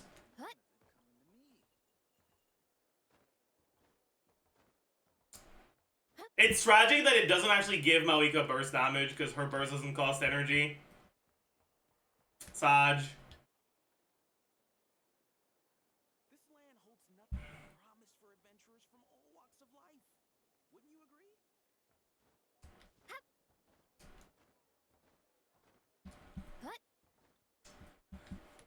My current DPSs are Arlecchino, Moika, and Skirk with premium. I'm planning to go for Nefer. What other old DPSs would I recommend? 1 or 2 Showeros and Neon Sun C0. See, I would not recommend old DPSs generally. There's a lot that goes into managing. Um, Watering, weeding, Once you get Nefer, your teams are going to be Moika Premium, Skirk Premium, and Nefer Premium. important. And there's no old carry that beats those. Straight up. So just save until you get new, until you see new stuff that tickles your fancy. Is Frina good with claw ends? She's okay. The biggest problem is that Well, Cloyne has fairly good synergy with Farina. Cloyne is also a fairly old character by now, and doesn't really hold a candle to Maoika Overload, which means the best Cloyne teams is like dual carry with Maoika, and the best non-Maoika teams with Cloyne are a lot worse.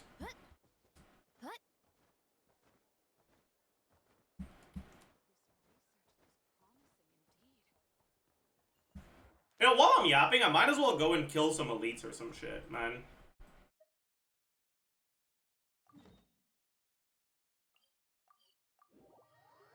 If Flynn's and Versa both have mini bursts, how does Flynn's have ER requirements and Versa doesn't not even like ER? It's not that Versa doesn't like ER, but Versa's ER requirements are very flexible because the mini bursts on Versa are good, but they're not the large majority of her damage, right?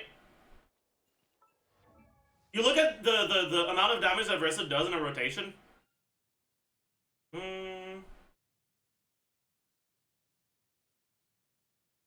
Alright, you've got charge attack, E, charge attack, plunge, E2, charge attack 2, plunge 2, mini burst. Right?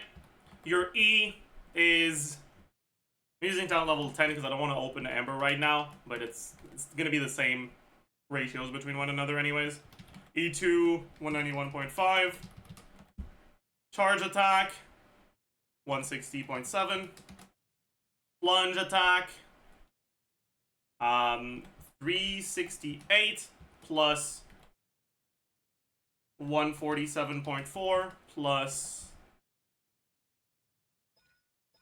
50. Charge attack 2. 166.8. Plunge attack 2. 552. 147.4. 180. And the mini burst. 724.8. But as you can see, a mini burst is actually less damage than a second plunge. The number on it will be about the same, but the second plunge also has the additional collision plunge number. Anyways, by default, you get 2 E's, 2 normal charge attacks, 2 plunges, and then this is either 2 or 3. It kind of depends on the combo, obviously. But for the like new combos that only do 4 E's on Versa, right? It's basically 2 of everything.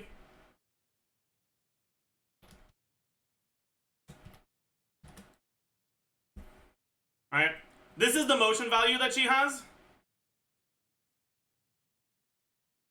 when you do her full combo. This is the motion value that she has if you don't have enough energy for your second mini burst. So you lose a little bit over 10% of your damage. For Flynn's, if you don't have enough energy for your second mini burst,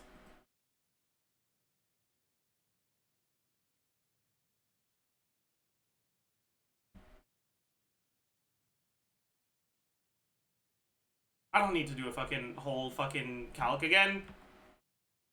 Alright, we can just open the Flynn's guide and look at the damage distribution. I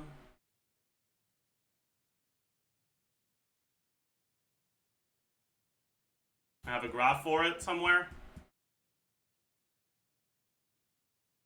There it is. Over 70% of his damage is the burst itself.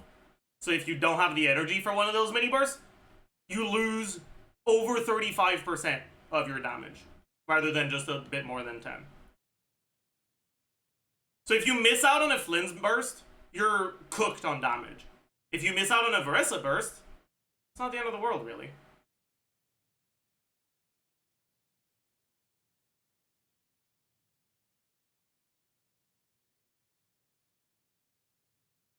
That's why ER on Verissa doesn't tend to be that big of a priority. It's not that you don't want it. You do want the ER, obviously. You do lose damage if you don't get the burst. But like, if your ER requirements are at like 120% and you're at 100, that means that instead of generating 60 energy, you'll generate 50 energy, which means that every 3 rotations, you'll lose out on 30 energy, which means 2 out of 3 rotations are still 2 bursts.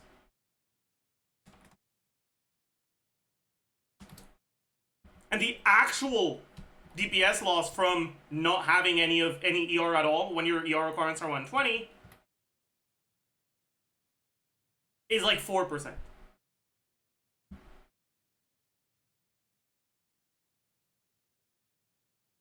So yeah, it doesn't tend to be that big of a deal.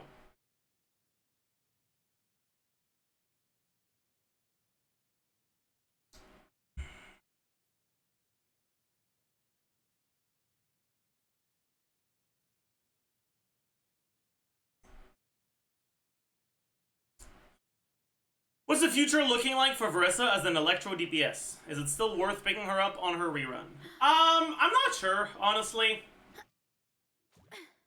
I think Durin's kit is likely going to affect my perception of Verissa. If Durin works well with Verissa, I think she'll be a fairly long-term character. If Durin doesn't work well with Verissa, she's probably going to fall off with Columbina. Because Columbina is definitely not going to work well with Verissa, and she's very likely to work well with Flynn's. So if Durin isn't great for Verissa, then yeah, I don't know.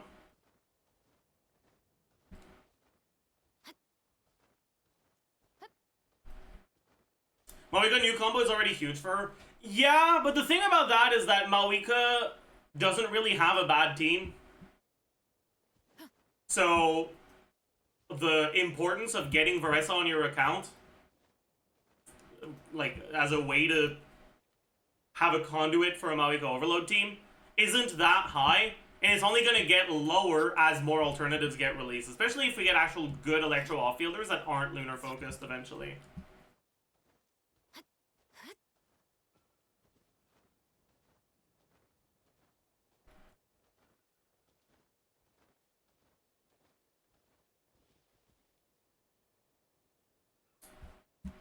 Like, I would say right now, if you had a time machine, alright, you could go back to the last Verissa banner with the knowledge of Flynn's. And I did that too, and you asked me, should I go for Verissa or should I go for Flynn's? I'd say go for Verissa. But I think a pretty important factor to that is just how fucking insanely good Verissa's banner was. I do expect Eon San to be on the next Verissa banner. I don't expect Chevalers again. I think that would be pushing her luck a little too much.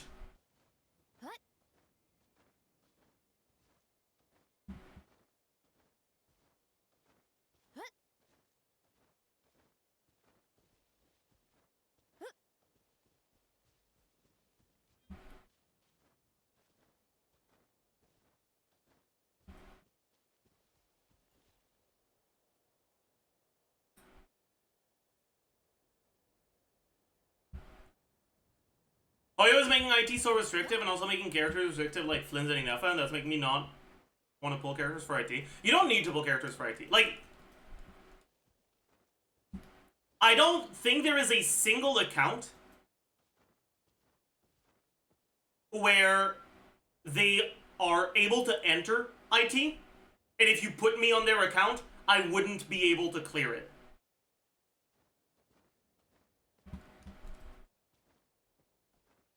As long as you have a basic understanding of team building and of how to abuse the blessings, IT is really easy.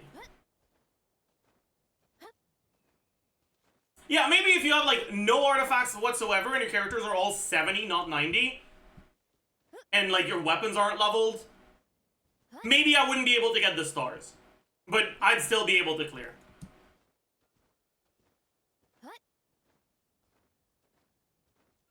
But, like, unless you're, like, actually going out of your way to make an account that is not good for IT, right? Intentionally only leveling bad characters or whatever, refusing to level any of your gear, actually getting a clear on IT is pretty trivial.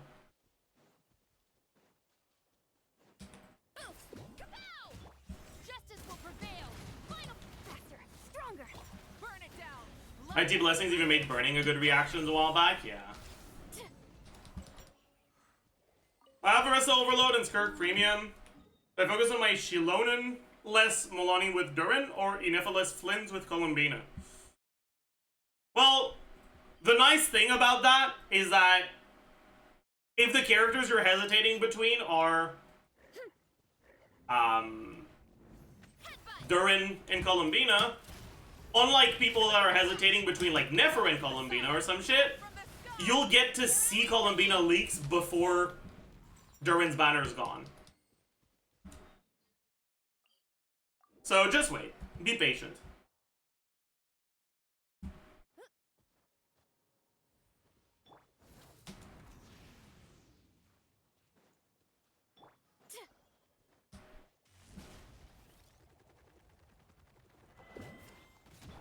You asked for it. No on my Light it up. Light up the blazing sun.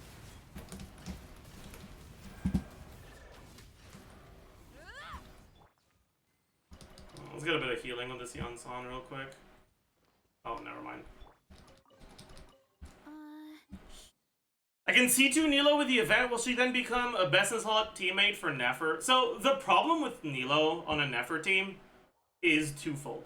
One, outside of Llama and your Hydro slot, your best buff slots, your best last slots, are not Hydro or Dendro. So using Nilo means that you have to play a worse character on your last slot. And two, Nilo has fairly long animations. Her fairly long animations, paired with the fact that, well, if you're going to be playing a Dendro or a Hydro, ideally you want to use Nahida, who also has fairly long animations.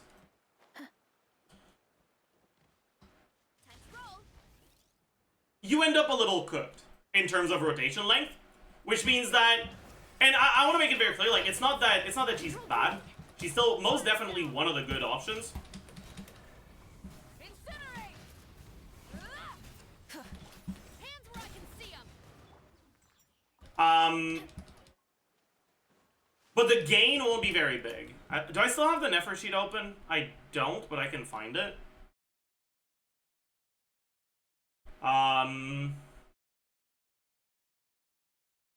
Documents, Nod Cry, Calx, Nefer. I think I had a Nilo C2 thing, and it's like 5% ahead of I know C0.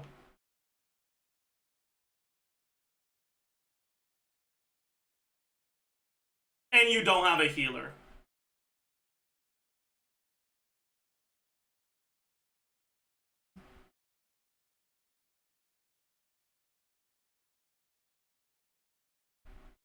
It's a little sus, yeah.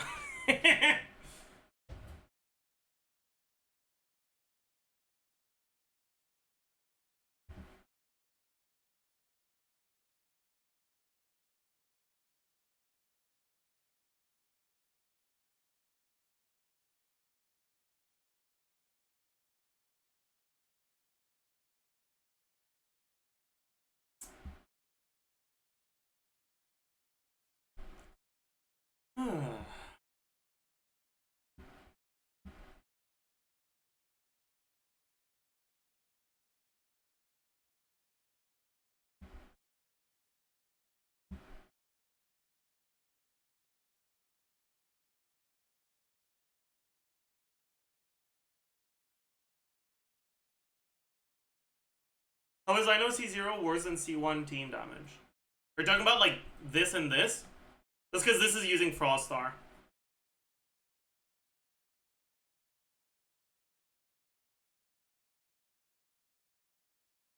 This is the one that is using the same gear.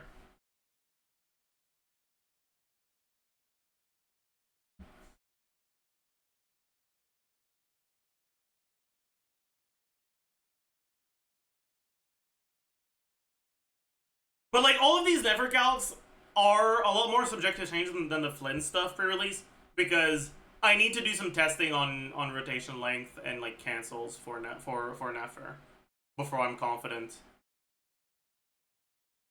Before I'm confident in these calcs.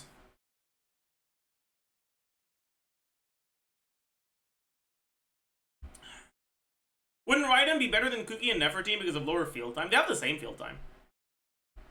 You swap into them, you use their skill, and you swap out.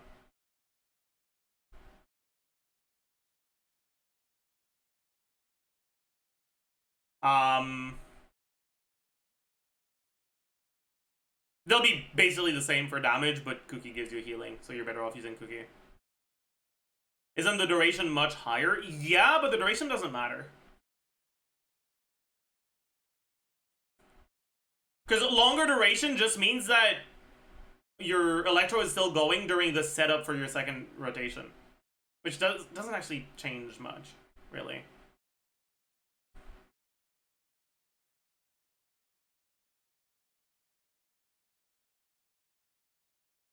But you still, yeah, you still need to use it again for the next rotation, so it doesn't change anything.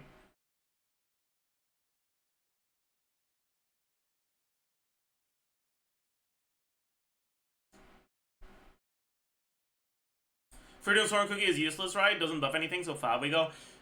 You want to have one of the leaf weapons, one of the Sumeru craftables, either the Forest Regalia or the Sapwood Blade. Depending on whether you swap to Cookie first or Aino first, you want to give it to the one you swap to second, right? So if you go to Cookie first, you want to use Forest Regalia on Aino. If you go Aino first, you want to use Sapwood on Cookie. Can't you stack both? I actually don't know if you can, but even if you can, it doesn't actually matter because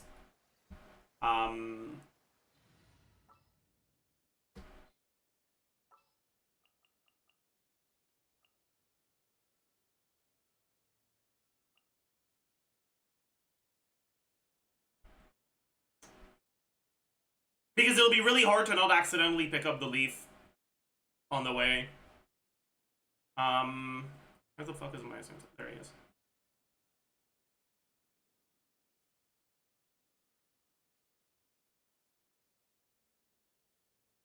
Just put the amber in the bag. There's still. Okay. Forest Regalia.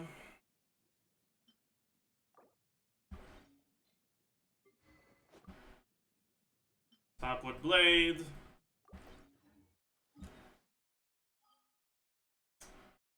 A boss that's... Let's go to Simon. It says it cannot stack. It does?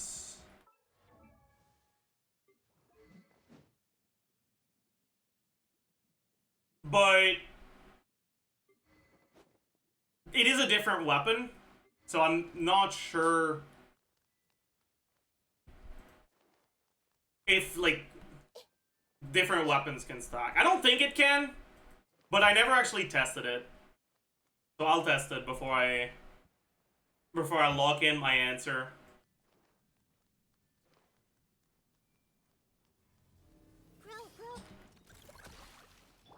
Rain outlines your.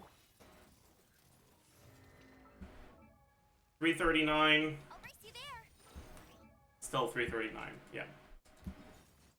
It doesn't stack.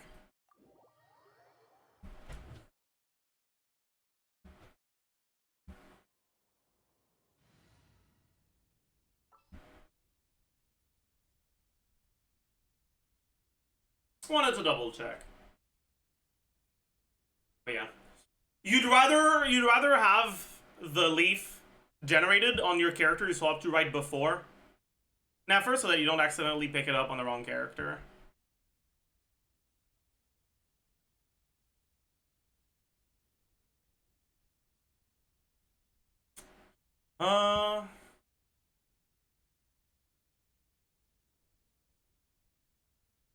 How do you beat the Nahida boss for her echoes? Just focus on your uptime on your Hyperbloom bullshit. If I remember correctly, you have like Kuki Toma Singto or something. Kuki Toma Singto. First wave, use the Toma burst. Or like against the the shitters, use the Toma burst. But against the boss, just don't even swap the Toma.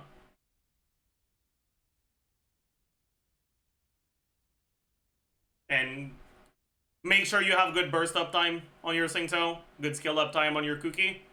And outside of that, just normal attack on Nahida, and the boss will die. Oh, wait, no, is the boss a Tulpa? The boss might be a Tulpa, actually. I don't remember. It's been a while since I did it. It is a Tulpa, so you don't even need good uptime on Singto. It doesn't actually matter. You just need Nahida and Kuki, yeah. Straight up all you need against the boss. Nahida and Kuki, make sure you don't die, that's it. You can use Toma's skill for the shield if you're scared of dying, but don't use his burst.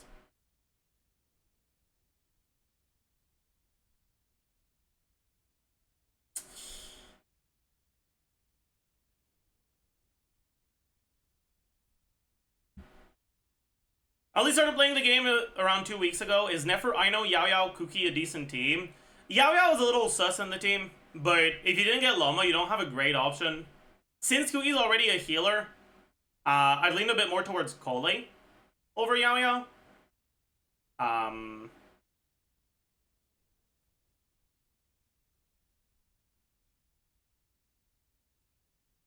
But yeah. Isn't DMC better? DMC extends your rotation if you burst every rotation.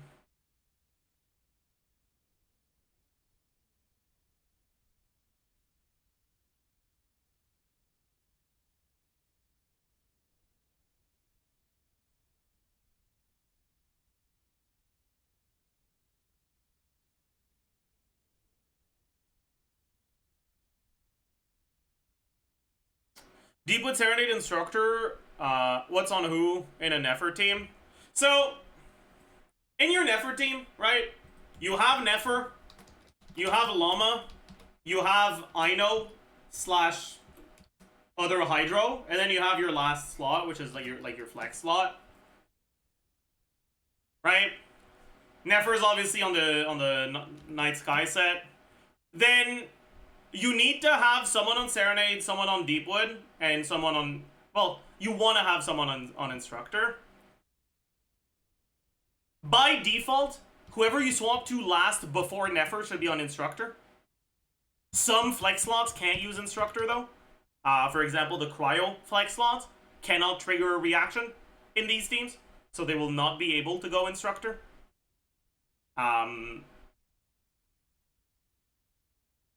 I think, as a general rule, it'll be very easy to keep track of your stuff if you just put Aino on Instructor.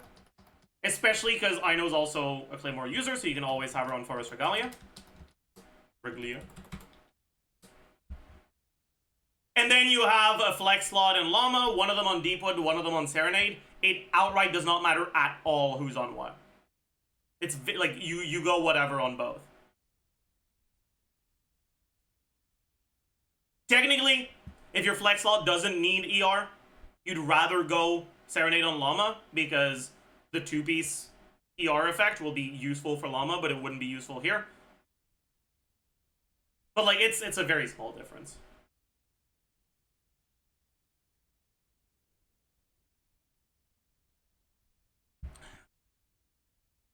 For I know, do main stats matter? Other than ER Sands, no. Just focus on ER stats. Because your ER cards can be somewhat high on I know here. What's Nefer's particle generation again?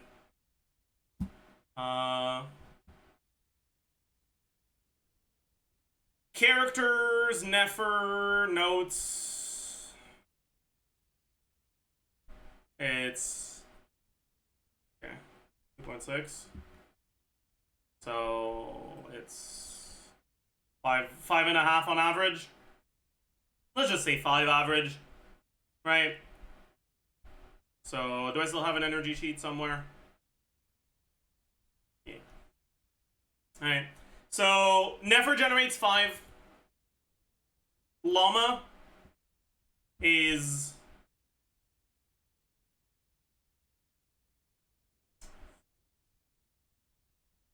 on a... I mean, the radiation length is going to be a little weird. But I guess Llama's not full uptime anyways. So it's... Wait, actually...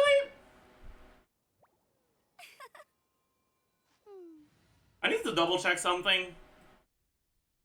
Even when How many instances of particle generations does she get? If you're not full uptime, you just use your skill once. I'm not actually sure. I think it's 4, but I'm not certain. What's the rotation with Nefer, Llama, Nahida, I know?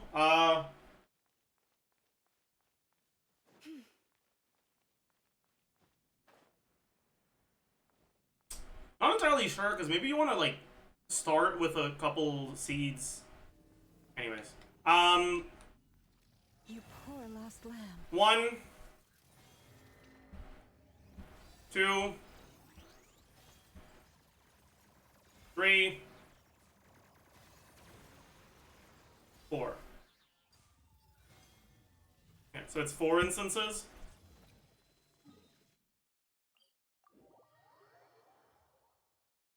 Told me about this place. I could hardly imagine it. Shut up. We need to be able to get a burst back even on a low roll of energy, but it's really unlikely that none of them is 2 particles. So I think we can assume 5. One of them will happen while I know is on field, one of them won't. Then Kuki. What's Kuki particle generation again?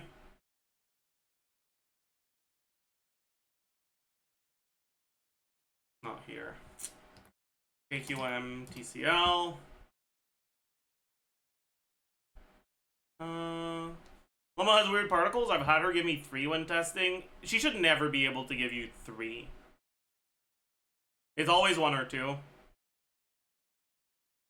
If it was 3, it might have been because you were fighting an enemy that drops Dendro particle at HP thresholds, and the attack that generated the particle also dropped it below. Last one gave 2. Yeah, 4 instances of particle generation. Each one is 33% chance to be 2 particles, 66 to be 1 particle. Cookie.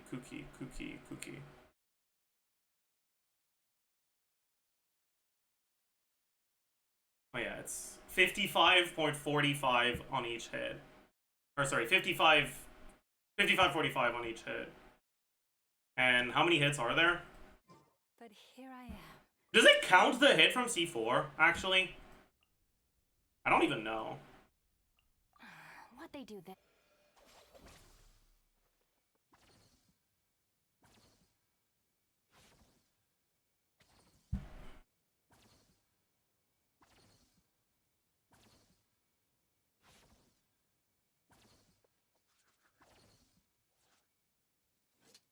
Like, it should be 5 particles, but if it counts the hit from C4, it'll be 6. And I'm not sure if it does.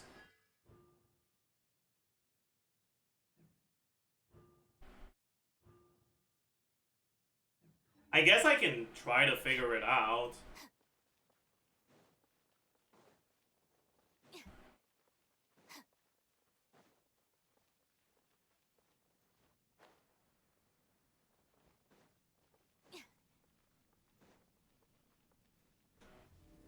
Our bond is strong.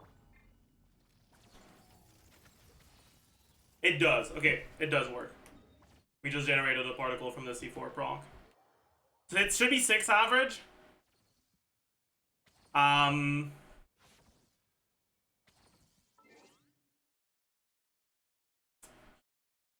of them will happen on Ino. 5 of them on someone else. And then Ino's own particles is 3. Right? I think. I'm not even sure anymore. Is it 3? Yeah, it is. Okay, bet.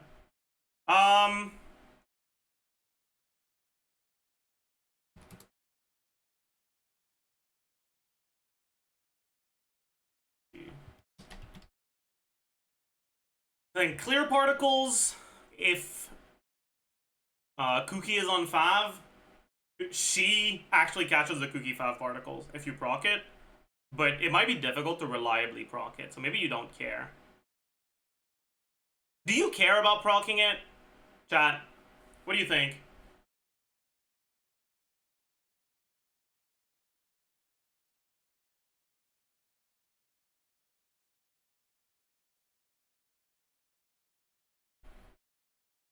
Something you could do is put Kuki on Sapwood, Ino on Forest Regalia, and on the first rotation, using Kuki's skill at the start of your setup. That way you won't proc the Sapwood, and then on the second rotation you'll proc the Sapwood when Forest Regalia is on cooldown. So instead of having the 120 EM every other rotation, you'd have it every rotation. But that sounds like way too min-maxy for me. Like, way too min-maxy for me.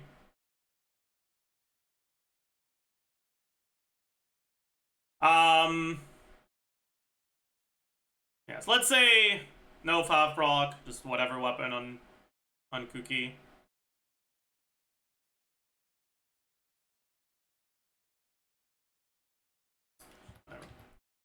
Which will make 22 energy. Your ER comments will be at 230. That's actually kind of rough on Instructor.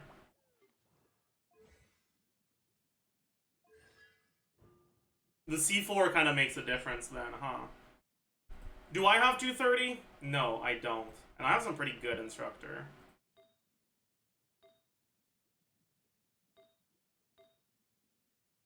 I could get higher than what I have right now, but not by that much, honestly.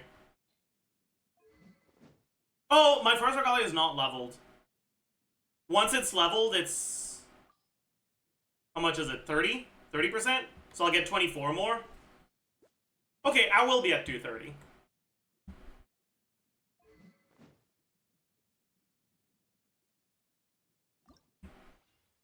I guess I should level it then. Do I need any of these? I don't think so. Why do I have these weapons not locked? I guess this one I could just fucking feed, now that I think about it. Like, am I ever going to be using this on anyone? Well, I don't hate the movement speed thing. Maybe one day we get a character that actually scales with movement speed, and I'll need to have this.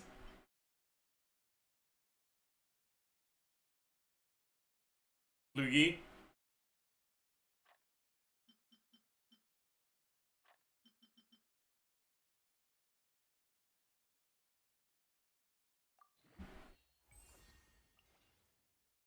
Oh. Is that a thing I have a lot of? It might be.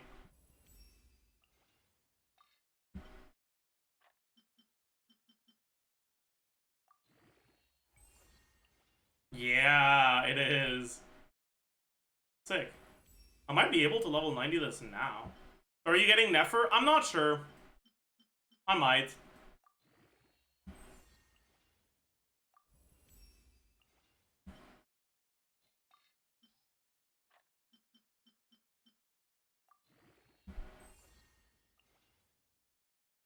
Is it possible to reach a required amount of ER in Instructor without Regalia? If you don't go Regalia, what other weapon will you go? There's no other weapon you'd want to put on Ino that doesn't give her energy. If you're not going Regalia, you'll go Fav or Flameforge Insight.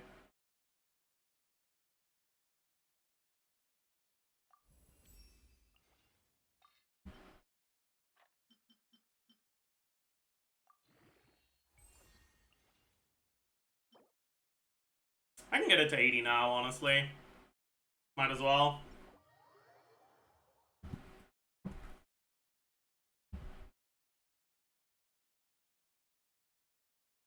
only the wind was a little stronger. This is annoying to get to. Just fucking go to Natlan.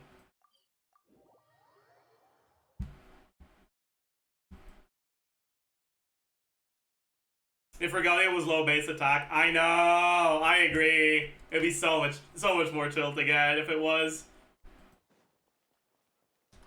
61 ER would be so nice.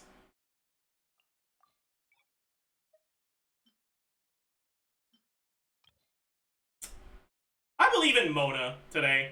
Mona's gonna be nice to me. Alright, bet. Mona's being nice to me right now. I like that. Okay, good stuff. You did good, Mona. Good stuff.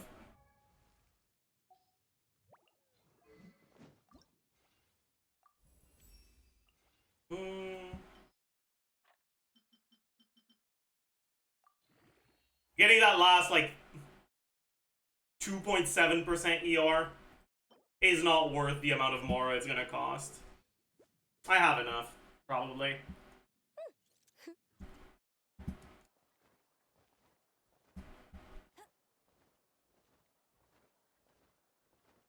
Will the extra ores be refunded? Why is he using smaller ores? The ores are refunded, the Mora isn't.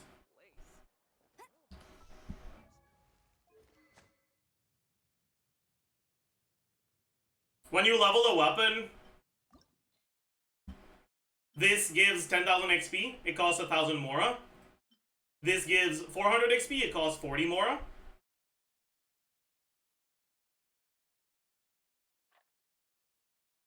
If I auto-add, it costs 9,000 Mora. If I don't, it costs 8,120.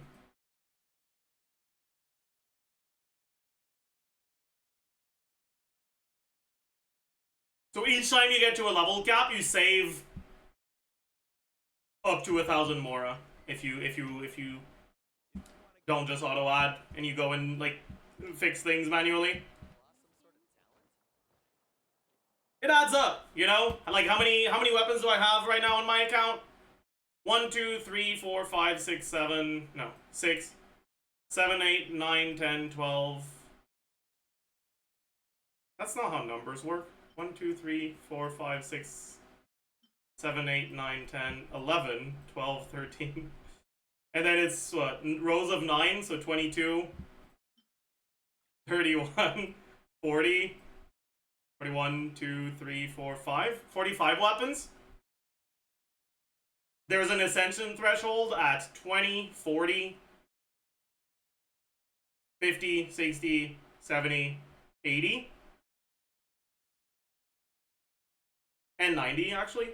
Rows of 8? Are they rows of 8? Bro! 13, 21, 29, 37, 40, 42. Right, so 42 weapons that I've leveled 90. Actually, there's some 3 stars as well. 1, 2, 3, 4, 5. 47. Right, and there's 20, 40, 50, 60, 70, 80, 90. 7 thresholds each. So 45 times 7. 315 thresholds. And it's anywhere between 0 and 1,000 Mora saved. If we assume 500 average. That's over 150k Mora. Holy. Bro, that's like 50 resin right there.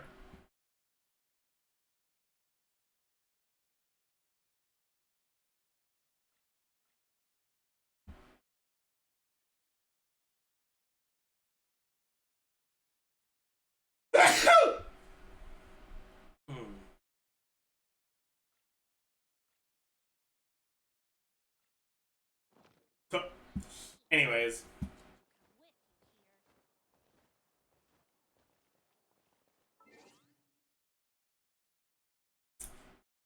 Is 230% ER on I know enough to burst on the first rotation? Yeah, that could be a problem.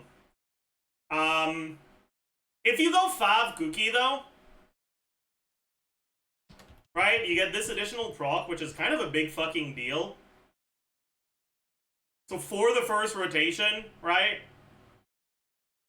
you get like, you don't get any Nefer stuff. You don't get any of the off-field Kuki stuff.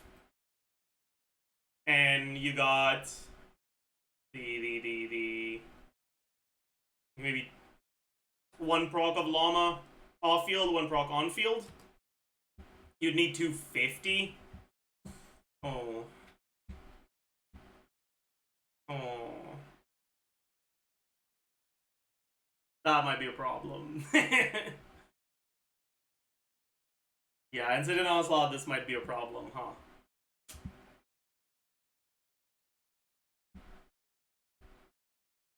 Huh. Oh, it is what it is. Alright. Put the 5 in the bag, yeah. You can always just go 5 on her and Sapwood Instructor on Kuki instead. Because Kuki doesn't have ER requirements. But that means that Kuki's stats go lower, which hurts your knockout resonance a little. But I guess that'll be like the default thing to do. What a place. The ability to not get lost some sort of talent? You might want to get a guide if you're not familiar with the area. Best they don't see you over in the west, then. Is starting with Nefer E for the first rotation worth doing? Oh, you're right! You can do that, I forgot. Don't you come with, you hear? I forgot you can do that! You'll interfere with the mixing process if you don't keep your voice down. So yeah, 230 will be enough. You want to get a I guide? forgot. You're right. You're right. You're right. You're right. Bet. Over in the west, then. What sort of color is this? Rotten.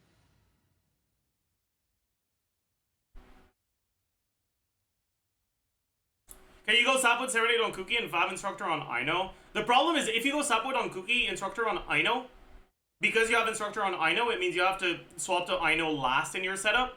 And if you swap to Aino last in your setup, after generating the leaf, Aino's skill is just gonna throw her into the leaf and you're gonna pick it up on her instead of on Nefer, and then you're gonna hate yourself.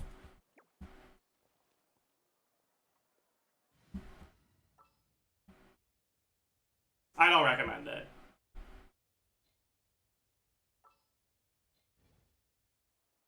Yeah, we can look at the ER cards for the rest of the team if you guys want.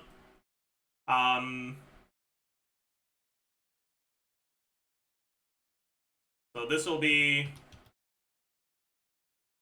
I know. Actually, I say the rest of the team, but Nefer doesn't have ER requirements, and neither does Kuki, so it's just Loma, really.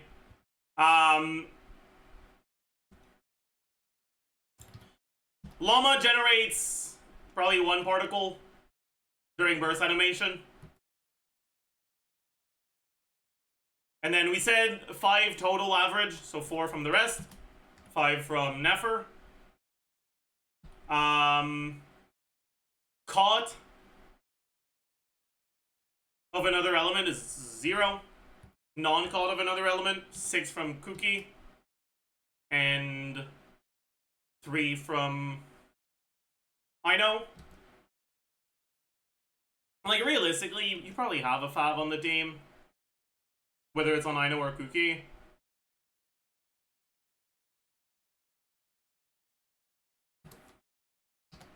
Then her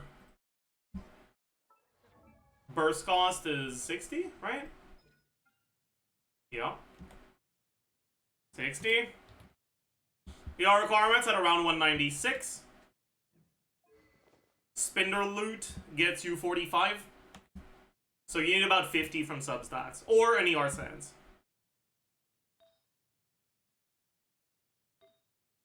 I have 10, 20... Oh no.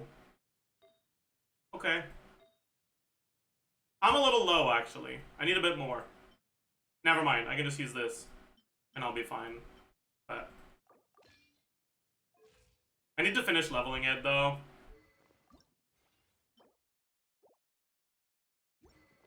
Also, can I make this? No, not yet.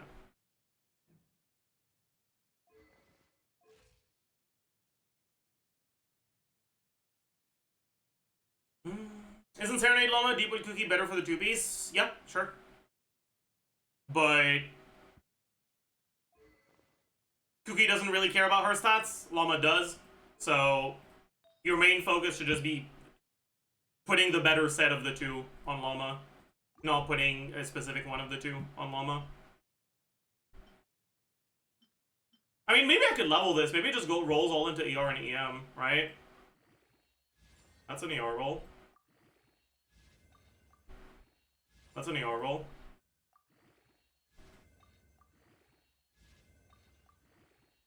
That's not an ER roll.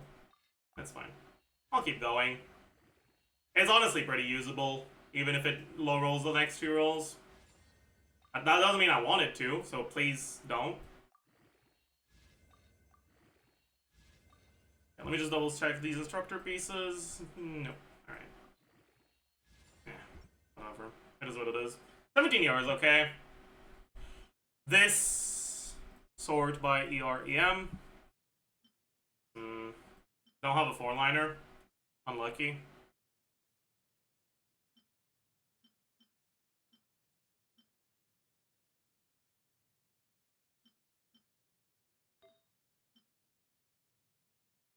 Could level this.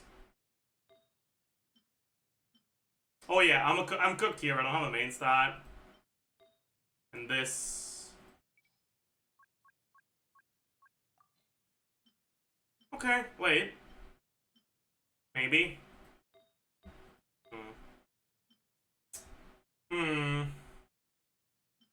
I mean, this is a 3-liner, but it's 2 max rolls, so I could level it anyways. 2 max rolls is nice. These aren't max rolls, but they have crit rate on top of it.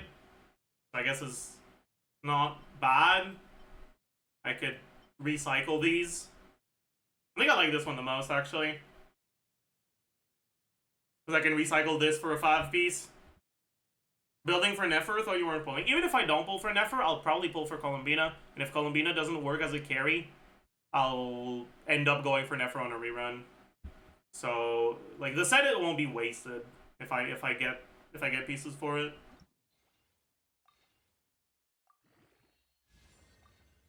Something useful? Sure. Something useful? Sure. Something useful? Sure. Something useful? Okay. I'll take it. It's acceptable.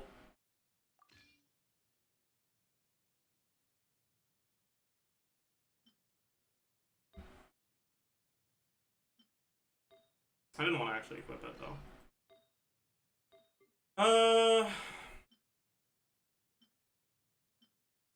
I guess we should level this one. This one is fucking dog shit. I'm gonna use it as fodder.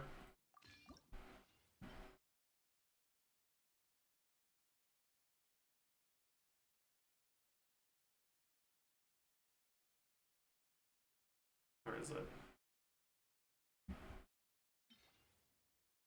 Come on, give me a ×5. No. Eh. Nah. Good. Alright, that's very usable now. ER again? Whatever. That... It works, it works. I'm off piece on this, and then I go for this one.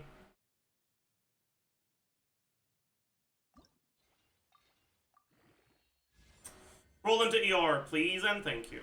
Please and thank you. Please, hey, please and thank you. Please and thank you. Whatever. So, if I now equip this stuff on the Serenade set,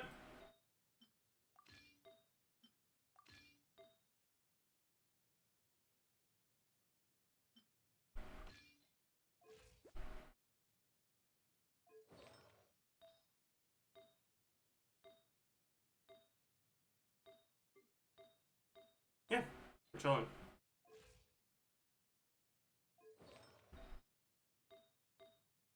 Could try to go for a better piece here. Something that rolls more EM. If I remove ER as a requirement. Do I have 4-liners with EM? I don't. Okay, never mind then. That's fine though. Like, I'll take this. A weapon? Honestly, if I'm not on an ER weapon, I'm at 182. That's too low. If I had a bit more, maybe I could justify trying to go for something else. But I guess there is no something else that's actually good. So this is fine.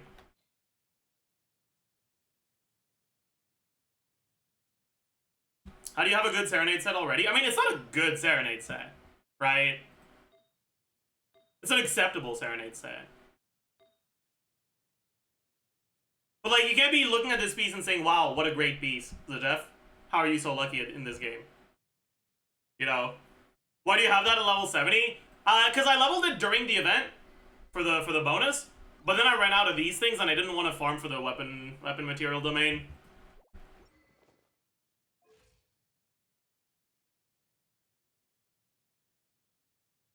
Anyways, now I can put her either on Deepwood or on Serenade, depending on what I need.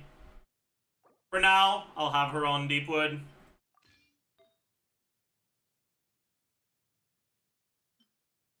Because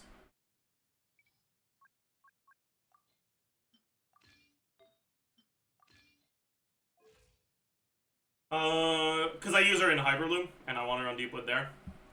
But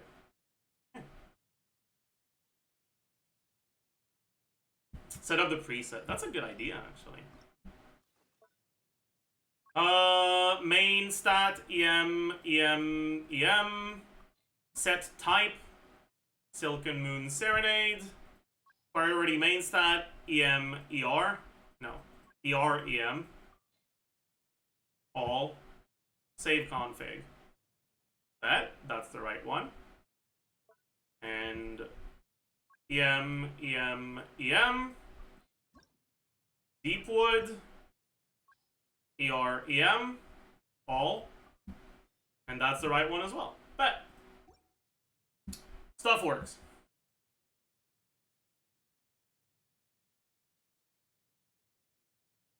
Found better results playing Llama and double Dendro Hyperloom with Nahida instead of double Hydro. Do you think there's any good reason for this? Playing double Hydro with Llama, you need to do your rotations well to not like be short on Dendro app. You need to spend the right amount of time on Llama. With Nahida, it's just more brain dead. I feel like running.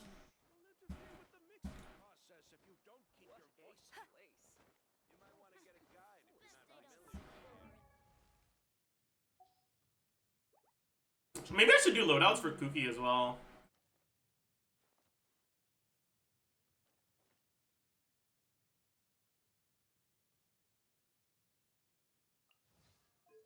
Right now, I think I have loadout. I have one for flop. Yeah.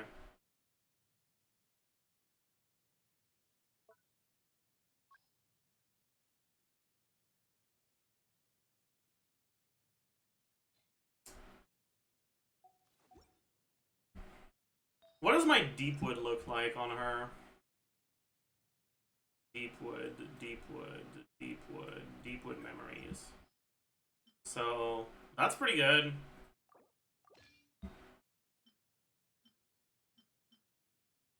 Maybe I should level this, honestly.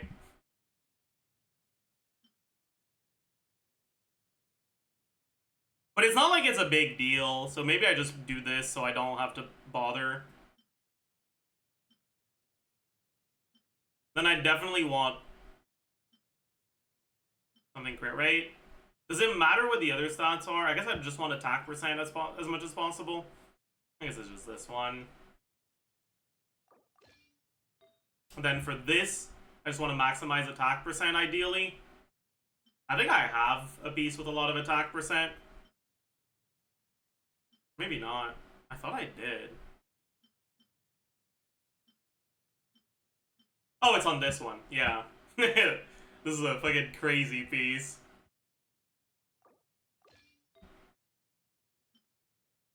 And I guess for these, what would I want to use? I mean, I kind of want to use this one again, but like, it's not great.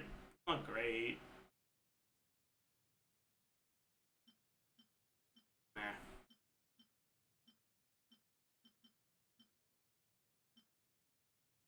I can just have this for 5 proc reliability. It's okay.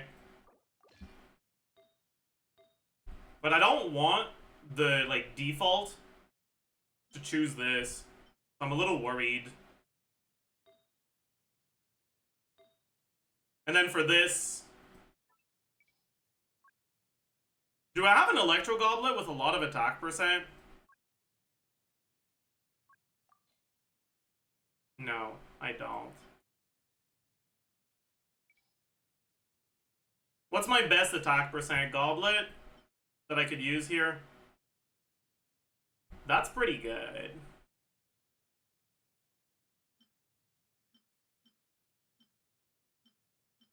If I go Electro Goblet...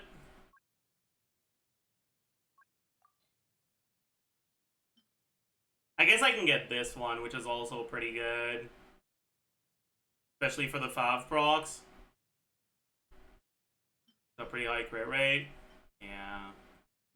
I guess that's what I want. So I need to figure out if there's a way for me to make a config that actually defaults to this, which I don't think there is, honestly.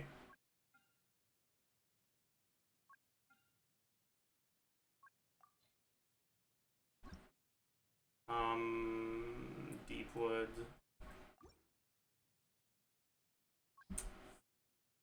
Substats, attack percent, crit damage, crit rate, maybe? Will this work? No. Prioritizes this a bit too much.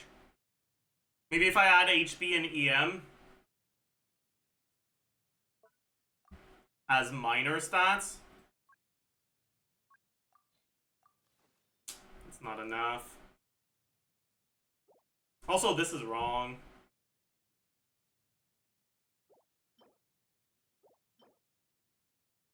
Reduce the prioritization on crit damage, maybe? Put crit damage here instead? We managed to make it go to the right goblet, but now is the wrong feather.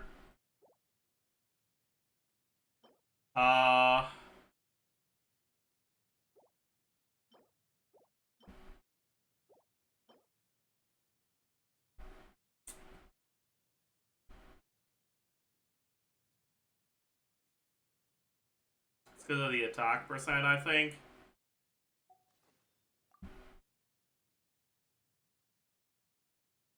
Oh, it's because of the crit rate.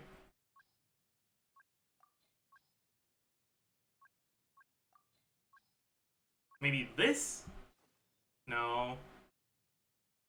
It's a different wrong piece. Maybe EM instead of HP? At the top?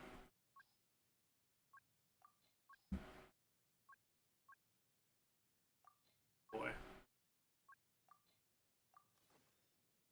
Now we're completely cooked.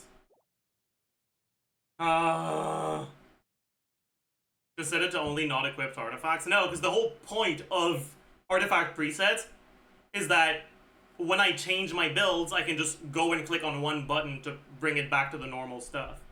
But when I change my build, I don't remove artifacts, I equip them on someone else.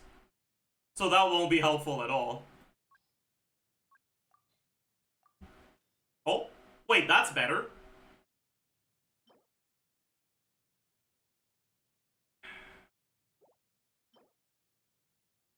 I really want to prioritize this one over this, though. Like, this one's not the end of the world if I don't get it, but this one needs to be the right one. So...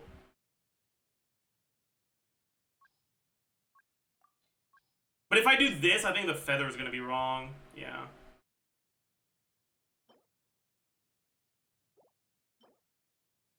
Maybe if I add flat defense as a minor one. Because that's what I have on... Yes! It worked! Okay! Okay! Bet! I don't know if we can make this one. Maybe if we add defense percent as well. Here? No. That fucks the rest too much.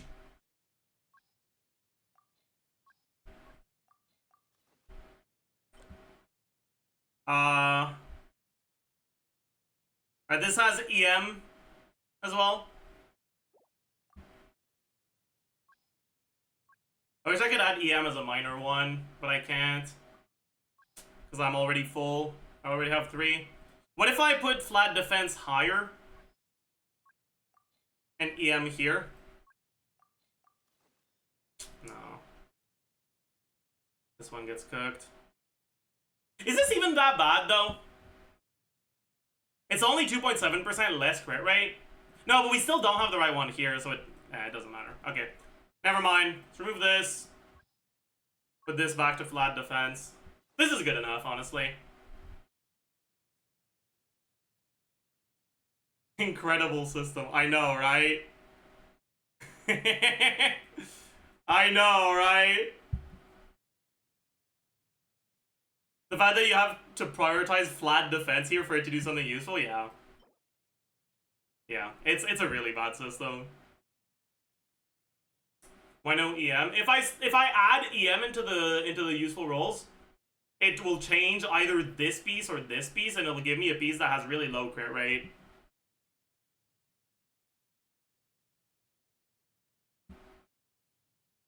Why not attack main stat on a goblet? Because my electro main stat has much higher crit rate than my attack main stat. And I want to have good fav procs. Like good odds of proccing fav.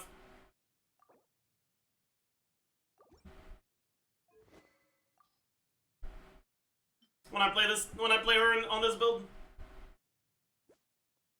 Right, 70% crit rate is pretty solid.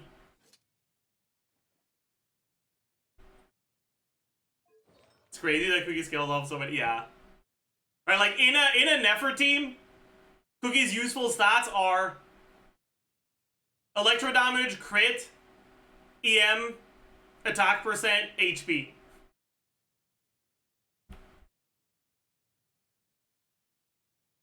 Healing bonus, actually, too. That's true. Why attack? Because the Ascendant Gleam effect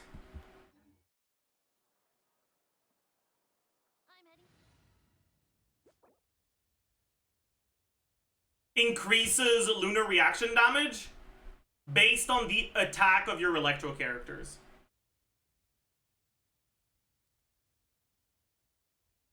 Attack doesn't scale anything in Cookie's kit directly, but it increases your team's lunar reaction damage because of this effect. Is that stupid? Yes, but it is what it is.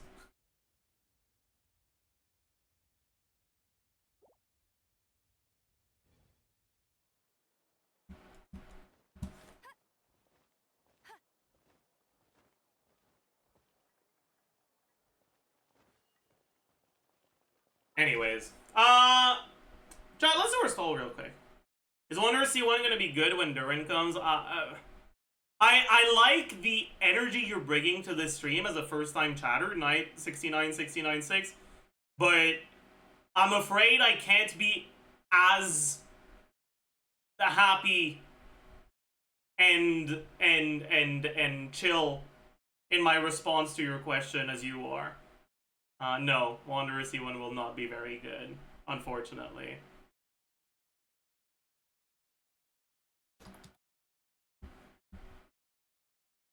We stare. We pound. We spoil. We don't spoil. We spoof.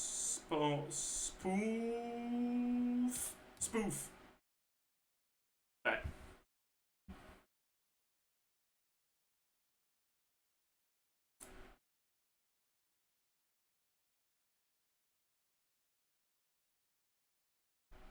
PCs? I don't know. Do they? I don't know. Spill.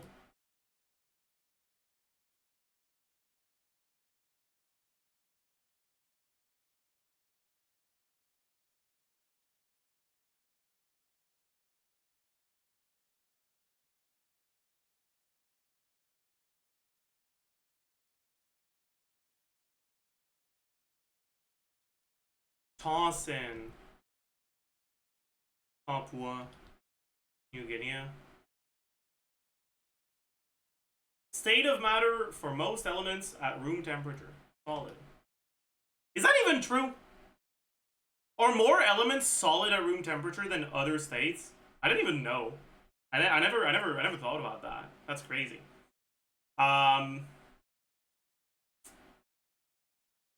Hello in Portuguese. Well, I know what hello in Spanish is, and Portuguese is just, and this is my most toxic take, Portuguese is just Spanish too, so it's probably hola. This probably is PCs. This, maybe Wahoo? Probably something who. Yahoo? Wahoo? I don't know. One of the two. Add.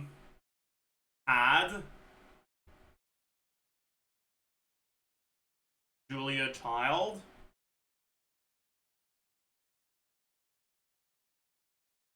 I don't know if it's Yahoo or Wahoo. It's probably one of the two. It was Wahoo. It was Wahoo, chat. I lost the 50-50. That's cooked. Not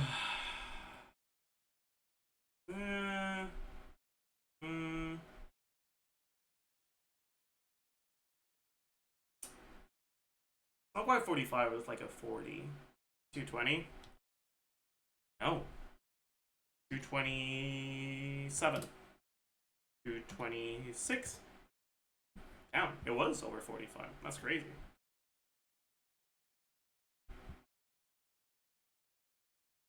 I feel like I'm getting worse at the angle. Bro, what the fuck is this? Is this from The Bear?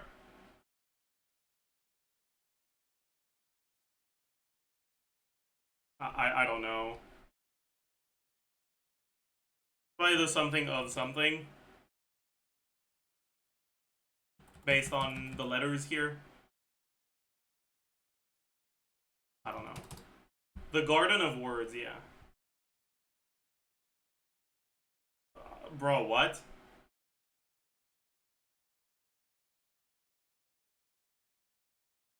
I don't know, bro. Sunny, oh. I heard good things about this. Is it good? Whatever. I don't know. No clue. That we are like completely cooked. This is a 0. Oh my god.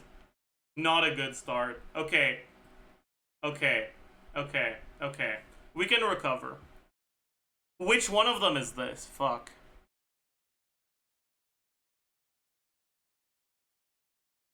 Also, what the fuck is her name again? I forgot. Is it Emma? I think it's Emma.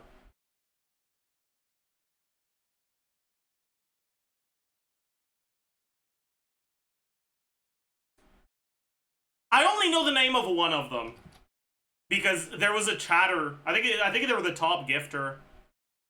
I think they changed their name at some point, but there was a chatter whose name was Ruka Sarashina Simp.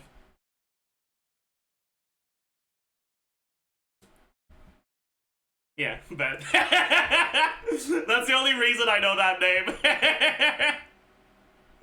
Oh.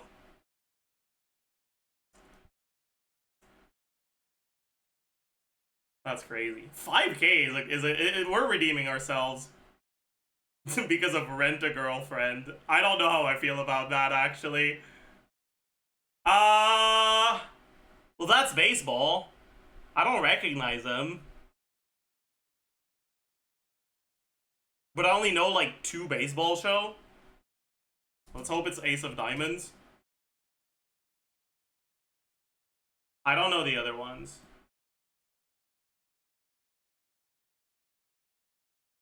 Cooked. We're so cooked.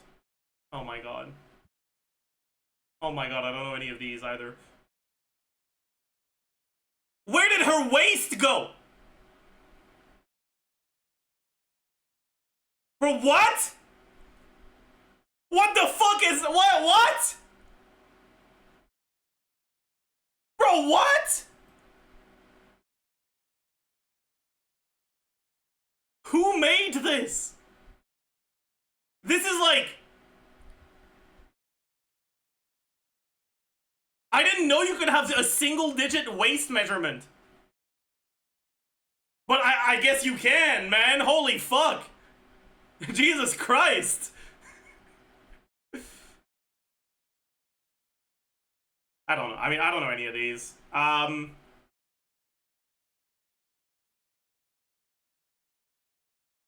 I'm just cooked. Oh. I don't recognize her. It's been too long since I watched this. So, yeah, okay, maybe maybe we didn't redeem ourselves. Okay, chat, this is where you help me. And thanks to you, we don't go fucking sub 10k, okay? Please and thank you. Gore manga recent good.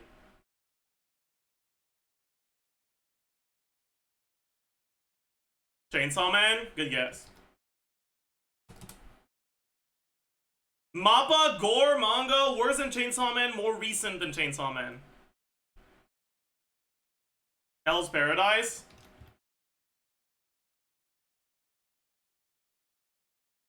Bet. All thanks to you, chat. I wouldn't have gotten this. Okay. Are we cooked on the audio? Oh, we're fine. I don't think I know this.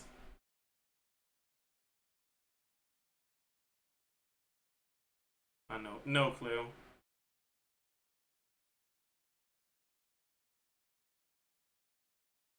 Is that the Russian one? That's the Russian one, right? Her hair is really recognizable.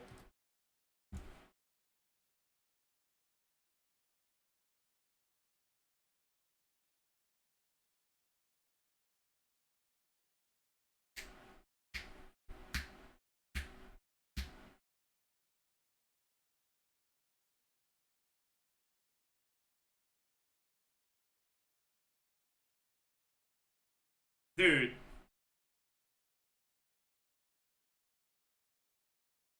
Oh, that's, fuck, what's it called? Fuck, what's it called? What's it called again? Oh, fuck. This is Konosuba, but good, by the way. This is Konosuba if it was written by someone who was older than 13 years old. Fuck, what's it called again? Shit. Will be dispatched something. Combatants will be dispatched. Yeah. Dumbass is written by the same person. Well, what do you want me to say, man? It's better, okay? Like, bro learned from his mistakes. Okay? Like, bro grew up. Like... It's the earlier series? Then bro degenerated. What do you want me to say, man? It's just... It's got similar vibes to Konosuba, but it's just... The protagonist is less, like, unlikable. Okay? Whatever. Let's move on. No clue. Chat, you know what this reminds me of? This reminds me of the lava golem in Yu-Gi-Oh. Let me look it up, bro. Lava golem Yu-Gi-Oh.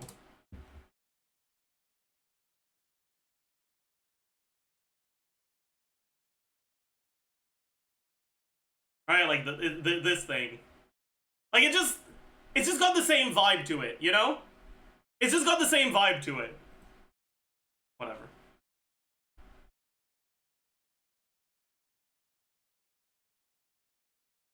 I don't know what this is. No clue.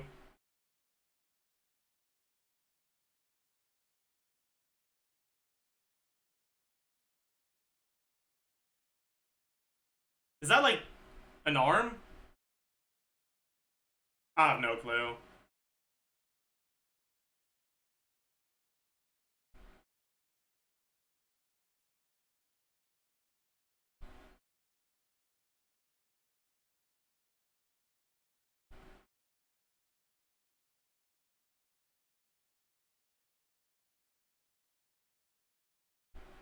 Sound of the Sky. Okay. Well, chat, we somehow managed to beat above 20k, 25k. That's not that bad for a 0 here. Like, that's not that bad. That is not that bad to not get lost. Carried by chat. I mean, I guess. But usually a bad performance on the Anidol is like 6,000 points. So I still would have been above 20k.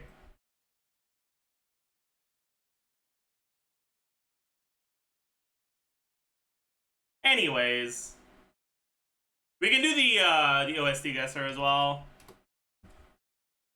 This one, let's put back on the VOD.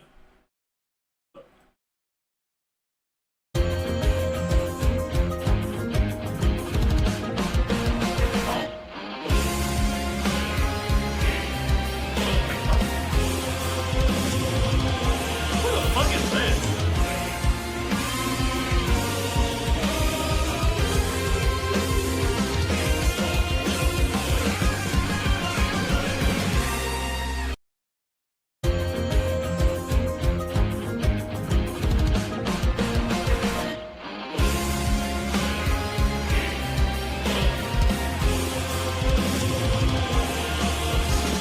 It's got that fucking, like, choir, like a men's choir vibe that, like, Wanderer has. But the instruments don't feel like Wanderer. Right? Like, it doesn't feel like it's either Inazuma or Sumeru. Whatever. We'll guess Wanderer. It wasn't Wanderer cooked. Released long before. Child? That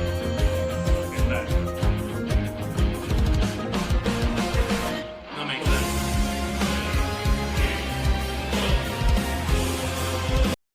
That makes sense. I didn't recognize it at all, but men's choir is just too, like, boss fight type music.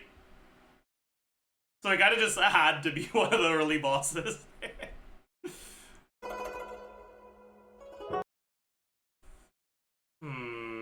That's not enough to place it.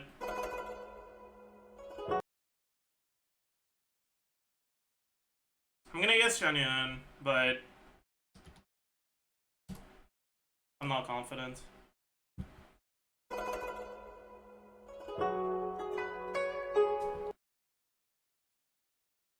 Oh yeah, it's not characters. Yeah, okay. It's not characters. That was the right vibe, though. I clocked the vibe.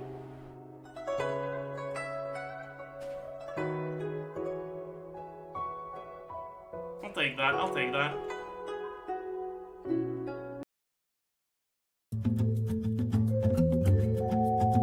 I don't want to do character. I want to do a couple more non-character ones. Endless mode. General. I feel like I'm supposed to know this. Is that Remuria? Did they accept Fontaine if it's Remuria?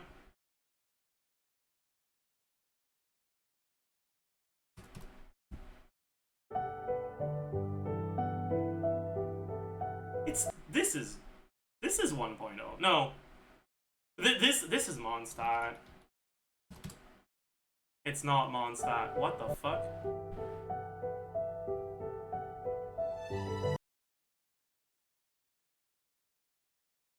Is that not Mondstadt?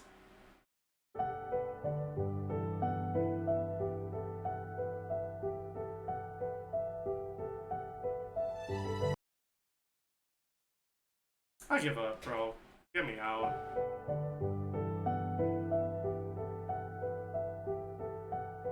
It was Watatsui.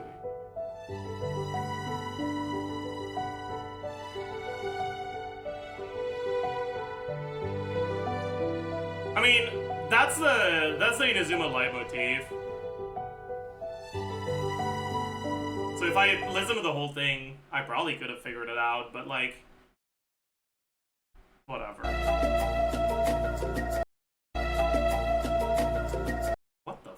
is this, bro?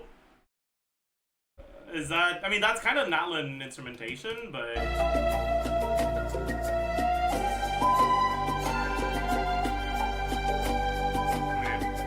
Not the best Natlan track, honestly.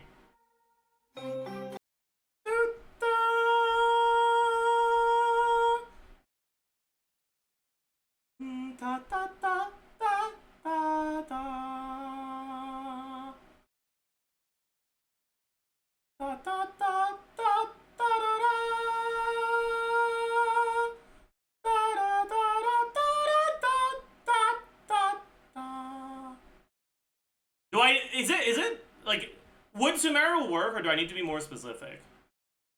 I think it's Vanarana.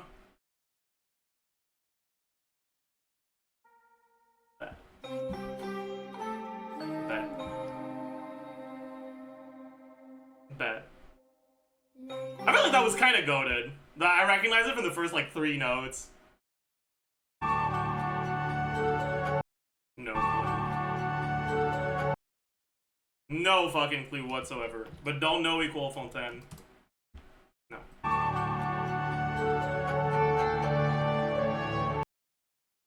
Those are some, like, powerful wind instruments.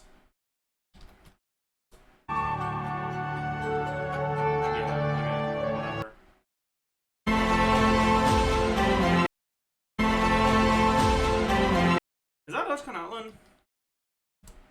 No.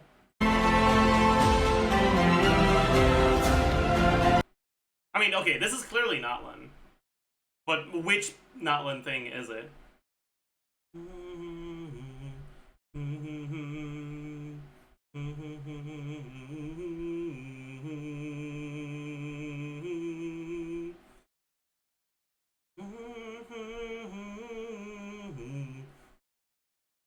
That's like the main one, right?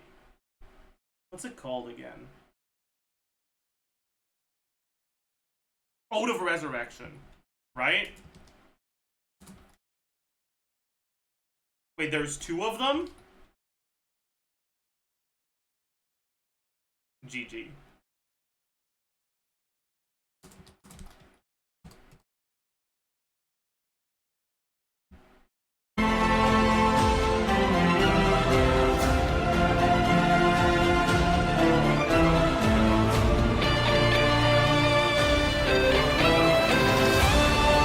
What the fuck is going on here, bro?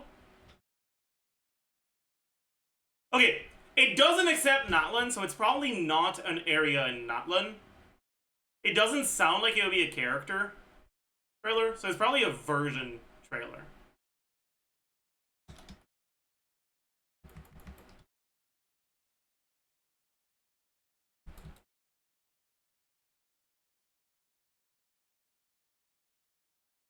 And it should be early Natlan. I'm gonna guess 5.1. Sick. Sick! Okay. Okay. Okay, I'll take that.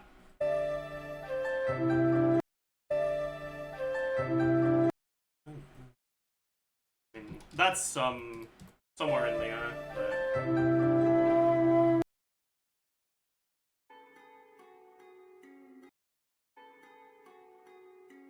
Bro, I can barely hear it. I don't know, man. Give me more.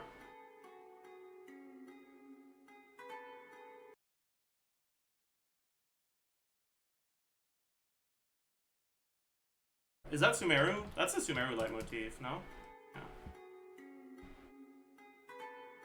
Yeah.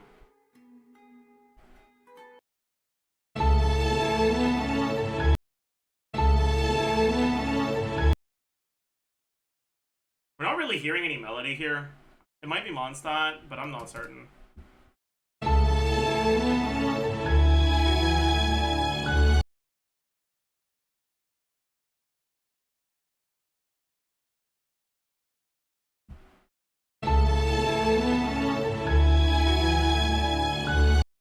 Is it Fontaine?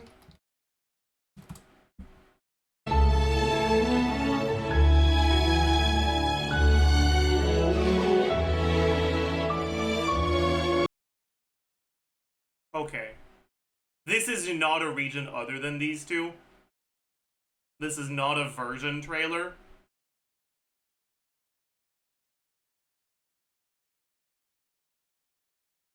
This is not a character trailer. It could be a summer event. Which one?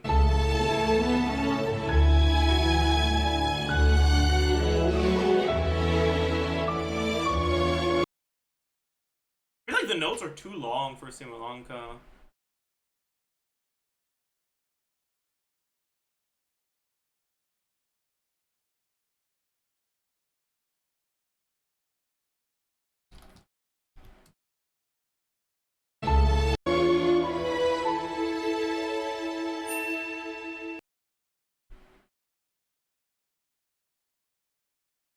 That stupid ass chime sound is so clee. Is this golden apple? No.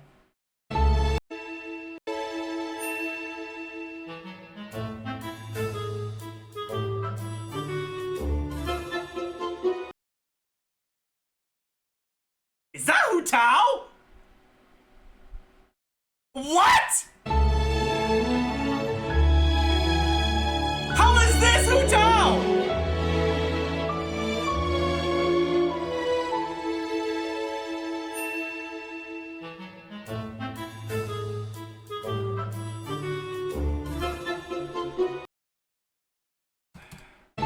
That's crazy. That's insane. Holy shit. Okay, bro. How the fuck am I supposed to how the fuck am I supposed to tell what this is, man?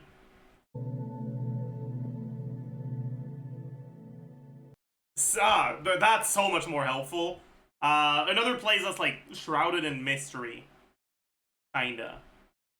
Like Surumi? No.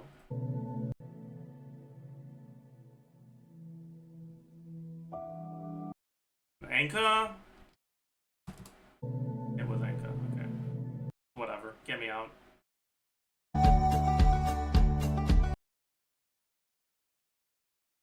Which one is that? Do I need to be more specific than Natlan? I don't know. I'm gonna guess Natlan. We might be fine just with yeah, okay.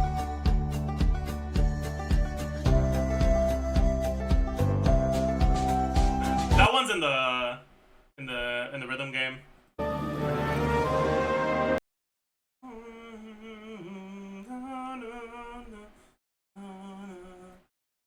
mean, that's somewhere in the Sumeru Desert.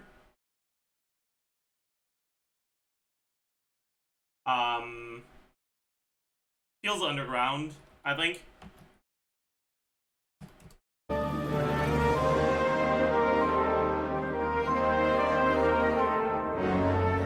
Is that not in the desert? It's still accepted Sumeru Desert, but that's clearly not in the desert. Huh.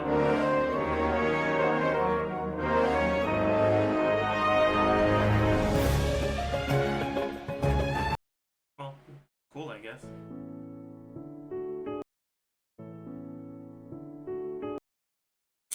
It's too short for me to really recognize it. There's... I mean, mainly piano. That's often Fontaine. Could be a summer event. Let's just try Fontaine, man. Don't know equal Fontaine.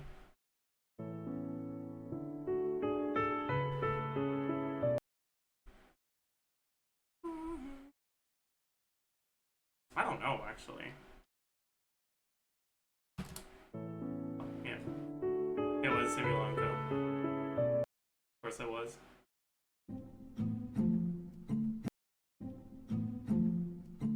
I can't tell.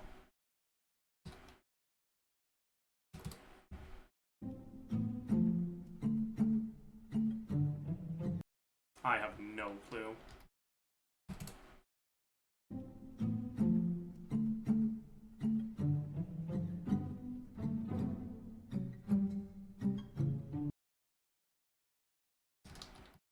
Don't know equal Fontaine.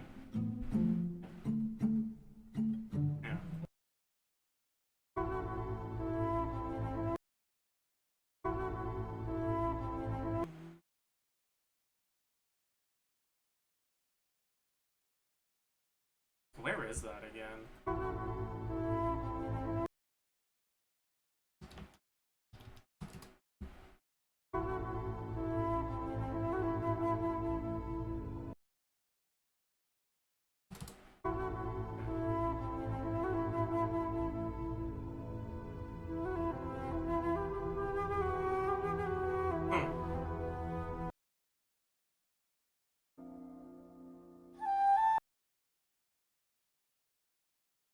That's gotta be Sumeru. It's not Sumeru.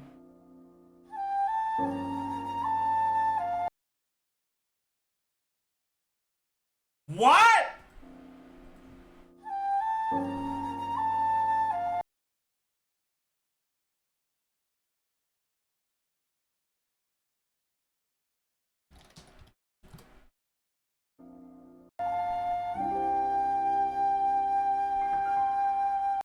Ooh. That like was like very Leah.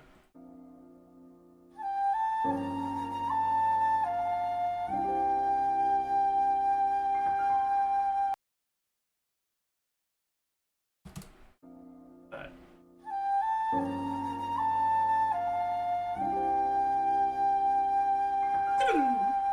Yeah.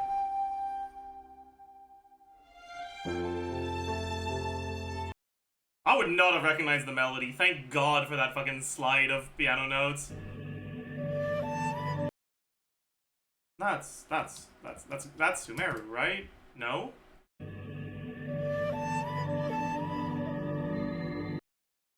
What the fuck is this, man?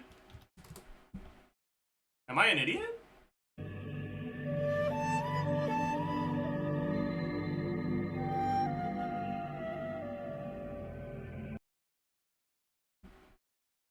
I have no clue. Haslam, maybe?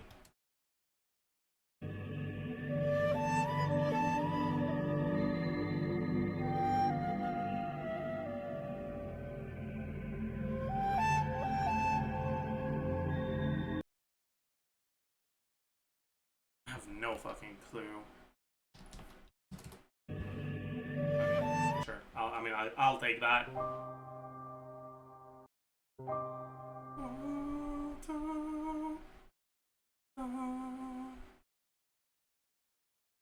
Where is that? Where does that play again?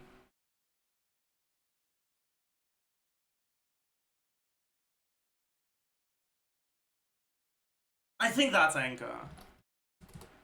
It's not. I'm an idiot. Oh wait, that's the wrong one. That's not what I thought it was.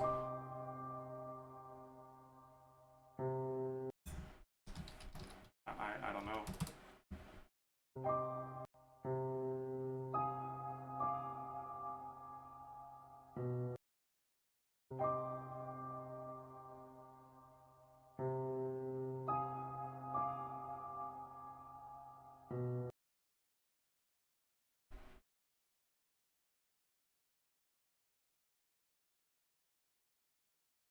Is that the, like,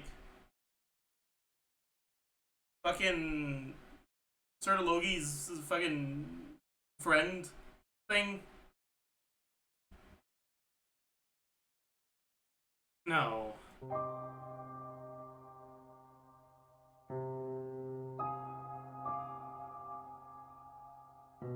It's a dark place.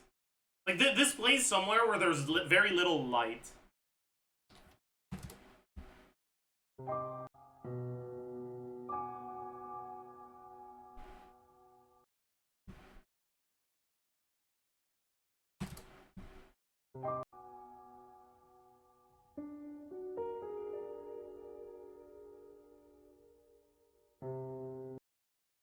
What the fuck is this, man?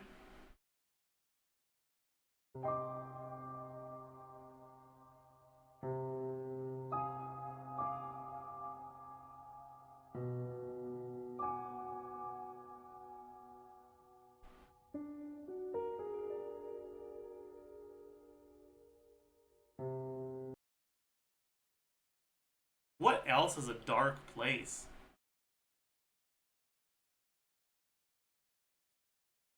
Pyramids, maybe?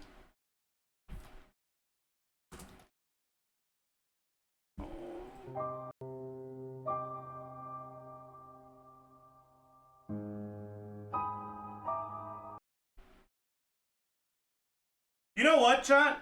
I'm gonna go all in on that fucking first Dainslift quest.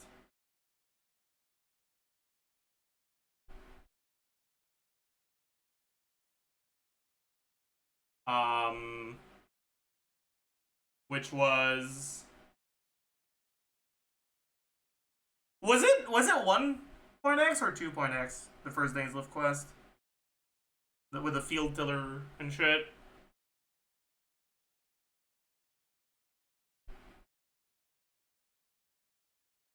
Maybe it was 1.x, but I don't remember 1. What. Was it the last one? I don't even think so. Maybe. Let's try 1.6. Whatever. Oh!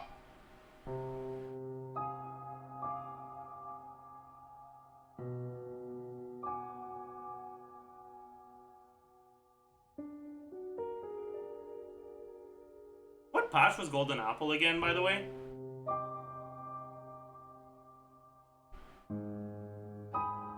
Mona domain. Oh. Yeah, that actually makes sense.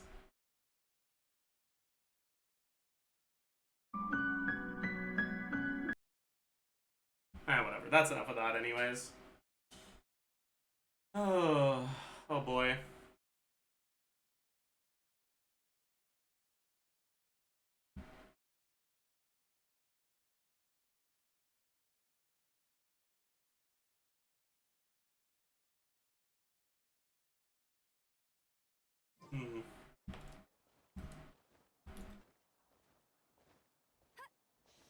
Don't interfere with the mixing process if you don't keep your voice down. What sort of coat is Take a look at Tomorrow's Abyss? Yeah, I can do that.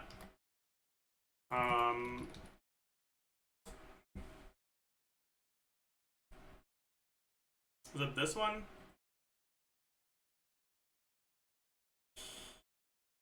Oh boy. So this fucking loser is gonna be in here. What are the buffs? Lunar Charged, Lunar Bloom.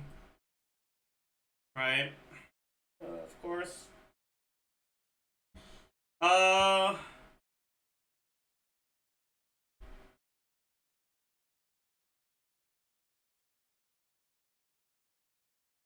Then Shockwave on Dendro reactions. Man, doesn't really matter too much.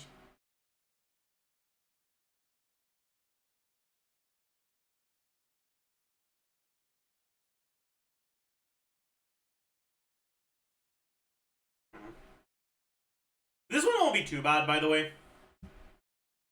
This will be very brute forceable.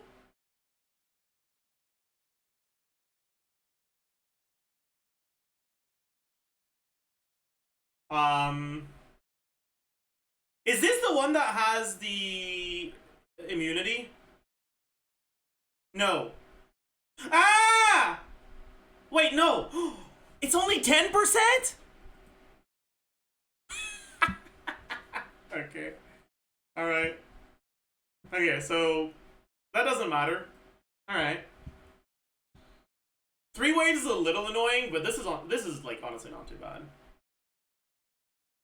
This Vishap. One Vishap is... Oh, this is the Vishap that gets the shield, isn't it? Oh no. Oh, this is not a pleasant fight when you don't have Dendro. Oh, this fight is not pleasant when you don't have Dendro. Oh boy. Well, this is definitely a double Dendro Hyper Bloom angle.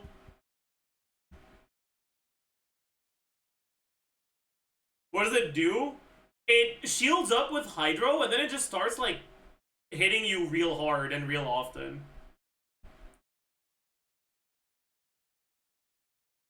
But I guess it'll hit less hard in Abyss than it does as the local legend version, right?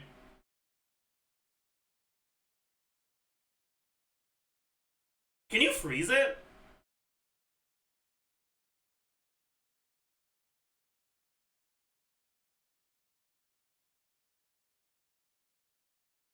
It's freezable? Okay, so Skirk just solos this. Can Skirk brute force the crab?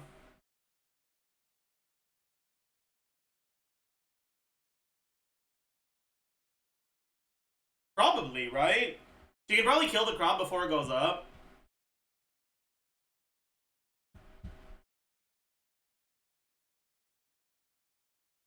But if you let it go up, you're kind of cooked. So you probably need pretty decent. Wait, when the battle starts? What do you mean when the battle starts? That's not good. Don't say that. Stop that. It's not supposed to do that. Oh, that's kind of cringe. What about this one? 3 layers of shield, increased lunar charge damage. Doesn't get increased resistances during the shield, though. Okay, yeah.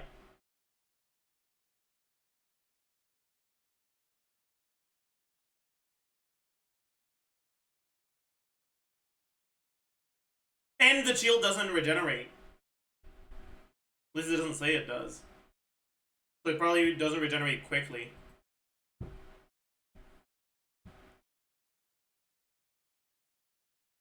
Oh, it's 6 particles. I thought it was 4. My god. That's crazy.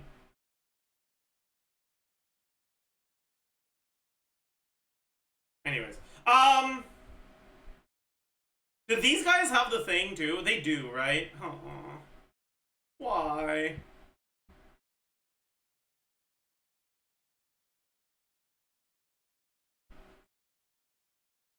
So this is probably a lot harder for people who don't have Flens. This one's not that much worse if you don't have Flens. Because Flins doesn't have the capacity of going through and directly damaging max HP until the first time you break his HP, right? Because he doesn't enter Wild Hunt until you break the first layer of HP.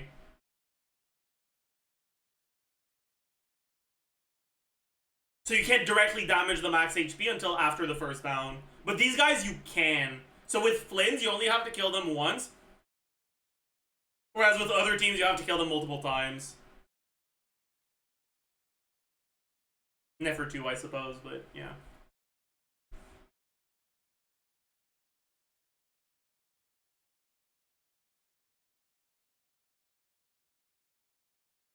Are these guys freezable when they're recovering?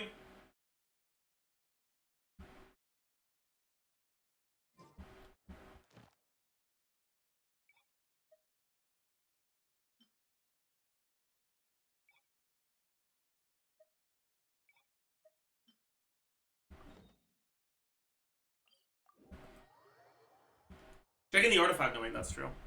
There's one in the artifact domain, I forgot. Thank you. Bro, what the heck? That went way farther than I wanted it to.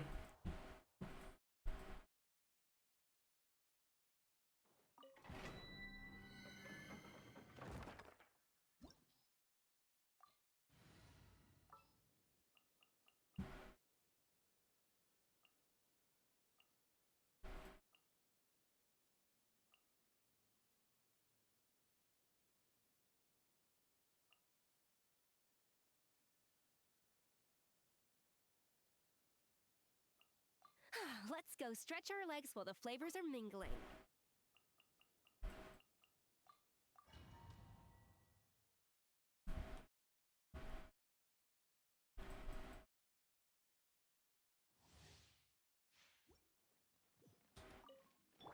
A little yoo-hoo! Let the world come alive! The pinnacle of excellence! Witness the power of Gugwa! Get to work! You two! Time to end them! A dash of frost! Let my name echo in song! Shower me with... Fulfill our path!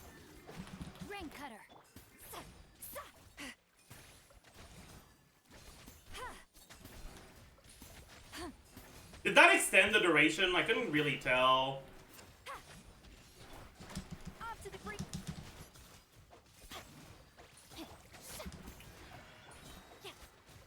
Witness the power. Eat Laline, eat Papa, get him! Sha, sha, It kind of doesn't feel like it does. ha!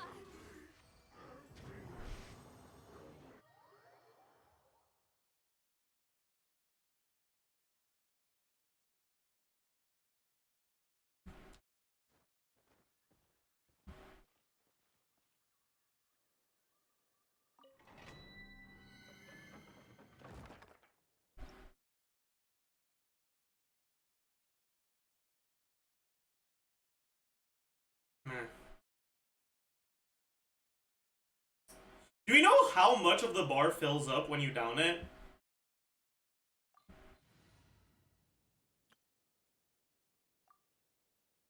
Like, is it 20?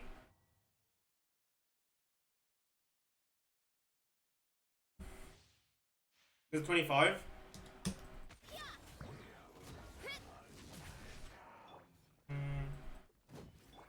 Quick as a flash. Final warning. Hero incoming. I don't want to have off field because I don't want to. Heads up. Oh, wow, wow. That is not 25. Oh my god. Oh goodness. Controlled breathing. Let headbutt. It's justice o'clock.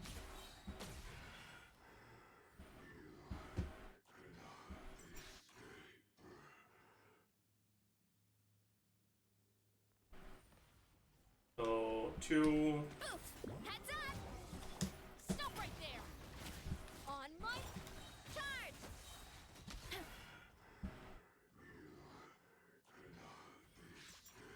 Wait, he says 5, 10, 20 each time it enters? That sounds wrong. Because clearly that's more than 35. Oopsie. Too strong.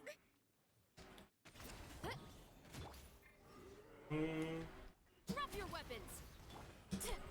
Hi. Yeah.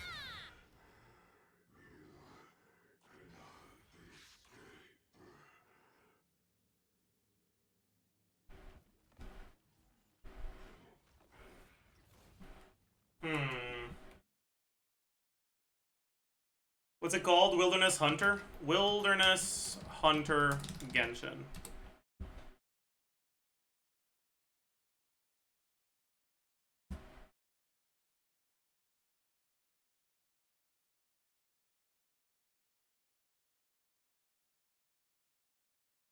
After its HP is depleted to 0, it will...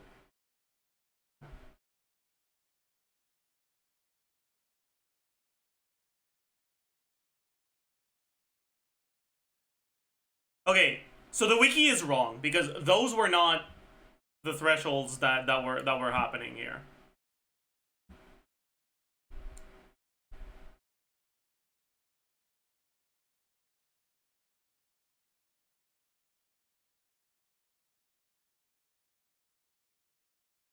It kind of felt like it was 15, 20, 25, 30 or something.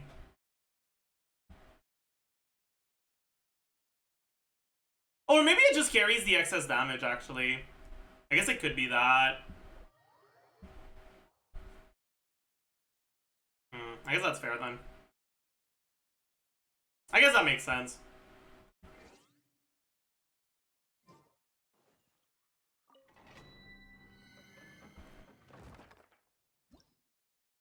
If that's how it works.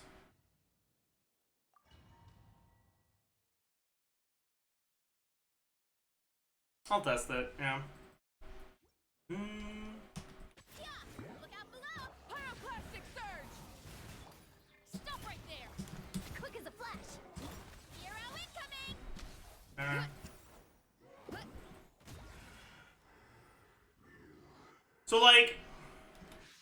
Let's see.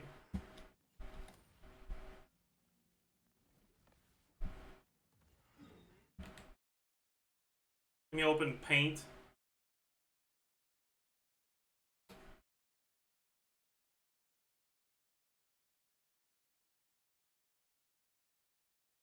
right? Up to here is 714 pixels, and up to here is 786.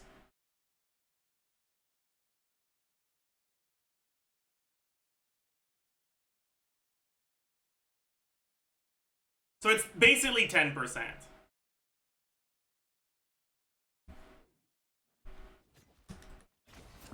up! Drop your weapons. Controlled breathing. On. Zero incoming! Yeah! Okay. And now this one. Up to here is 363. Up to here is 500.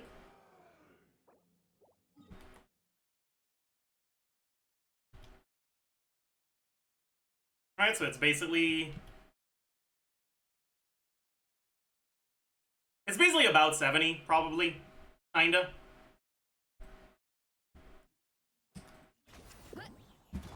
Final warning!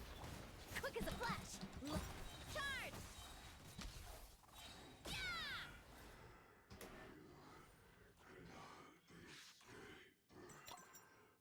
And this one...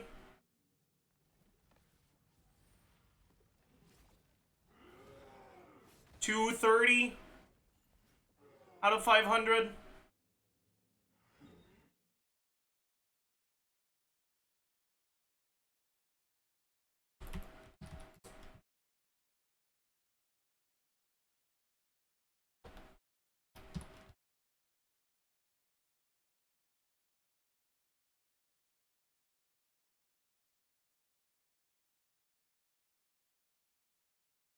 Okay, so I think it's 9%,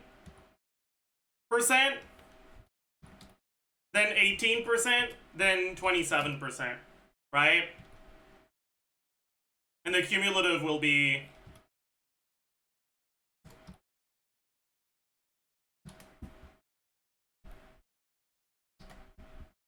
Yeah. That makes a lot of sense. So then the question is, does the next one still go up, or is it capped? It's justice o'clock!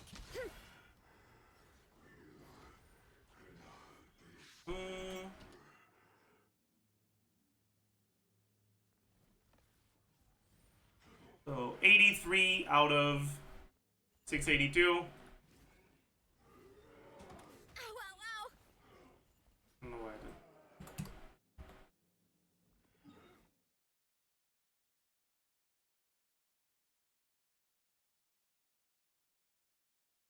34.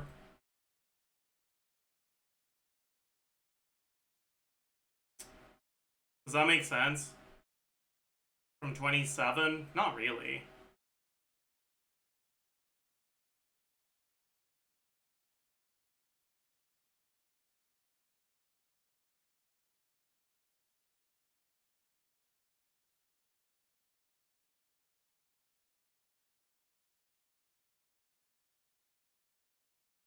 Right?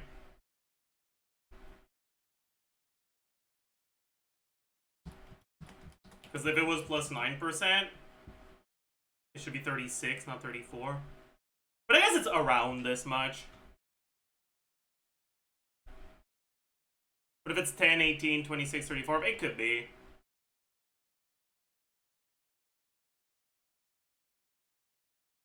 Yeah, whatever. I mean, it's around this. But yeah, anyways. Flynn's basically kills this in one go, right? It's basically just 2 million HP. Well, a bit more than that, actually. Actually, no, it's about 2 million HP.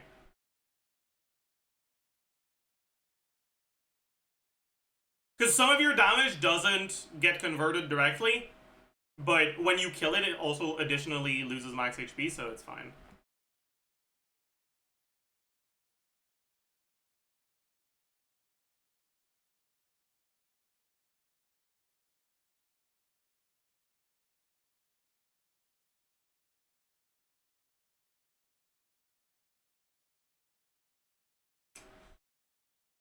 So yeah, for Flynn's it's like 2 mil HP. If you're looking at a KQM standard team, right? That's doing around 100k DPS. For Flynn's, it's 2 million divided by about 100k. It'll take about 20 seconds.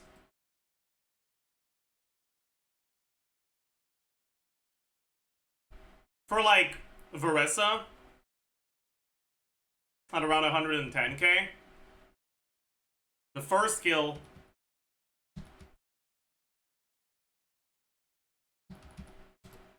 will take 18. Then it loses 9% max HP. Then you've got like, how long is it actually?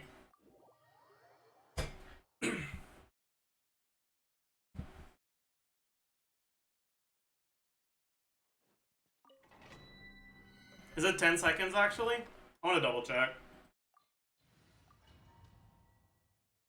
We will count this time. You asked for it. Final controlled breathing. Light of the blazing sun. Hero incoming. Can we get it down at 50? Let's see when it gets back up.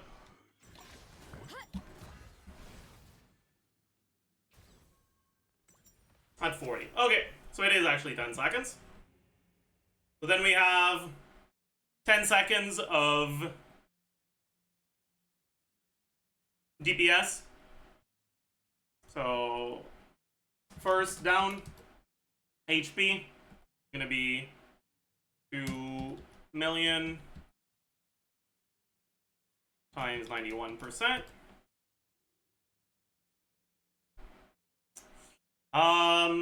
The damage during the phase, 110k times 65% times 10 seconds.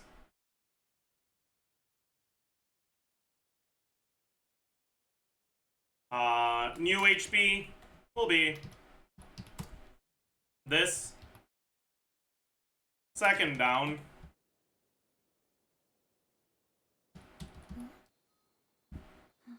Another 10 seconds. HP. This minus 18% of 2 million. Damage. This. Same thing as this. New HP. Damage. HP minus damage.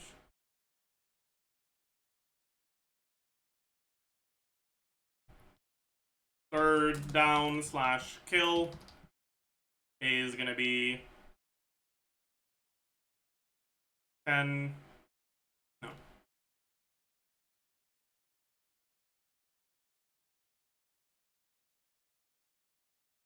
Another 0.3 seconds later.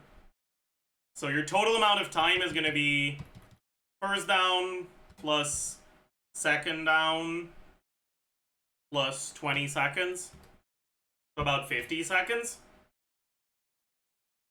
If you were doing the same amount of DPS instead, 100k instead of 110k.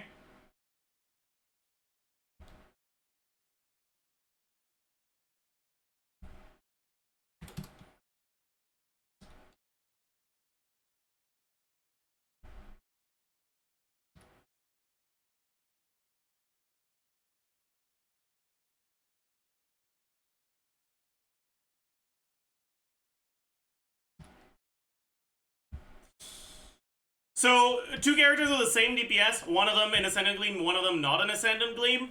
The one that's not in Ascendant Gleam will take almost 3 times longer to kill him.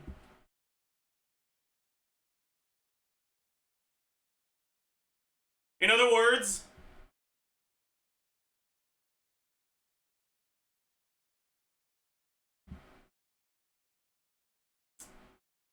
where the fuck? Yeah. KQM standard Flins will kill this in 40 seconds. KQM standard Mawika will take like almost a minute and a half.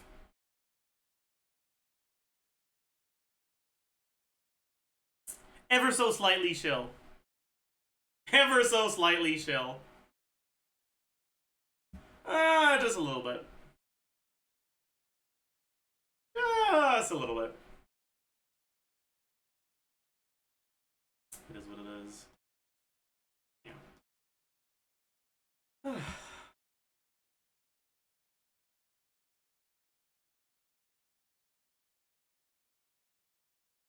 4-star teams? Oh, I don't wanna think about that.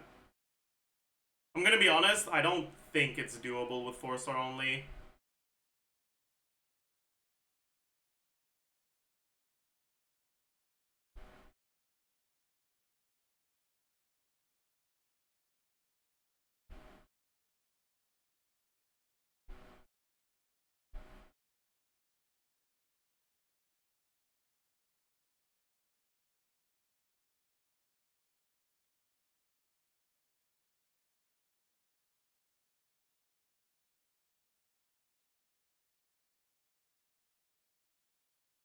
Until Yahuda comes, these enemies are just cooked for 4-star only.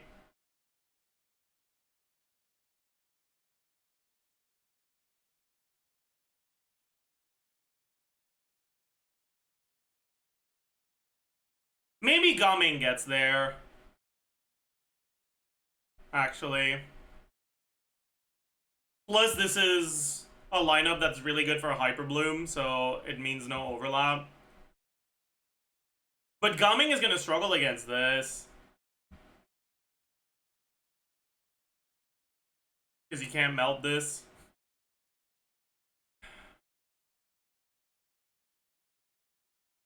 And he'll be a little cooked, yeah.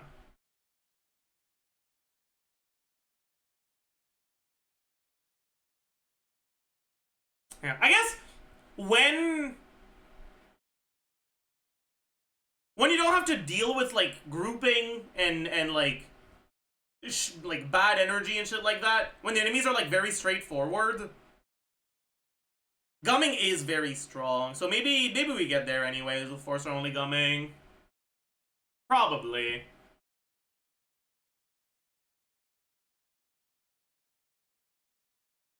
Maybe. I'm not actually sure, honestly. It'll require doing setups that allow me to start my rotation as he's about to phase. But I think it's doable.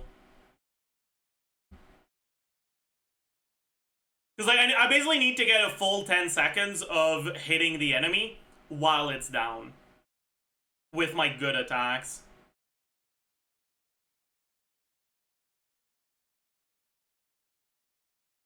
This 65 is just too much, man. Like, wasn't it enough that Ascendant Gleam made you ignore the mechanic altogether? Did you also have to reduce the damage that non-Nullcry characters do? By fucking 25% for no reason? Fucking hell. How do we bring it down initially? 1 rotation. My Gumming. It's been a while since I played Gumming, but let's give her a Gumming real quick. Gumming. Bennett, Eonson, Rosario. Oh, forgot to deploy. Actually, I don't need to deploy because we're gonna go to Abyss for this. I bet the crop's back in.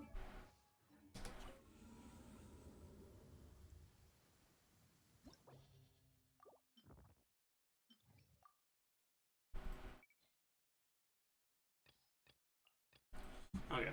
So, of course. Where's Gumming?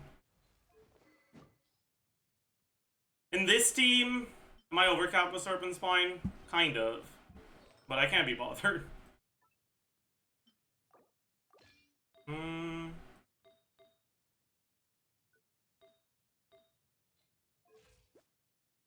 I'm too overcapped.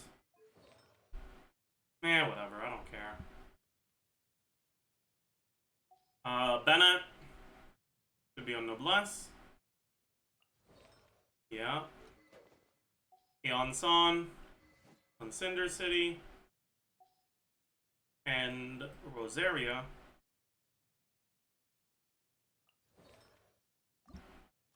I don't have a fast equip for Instructor.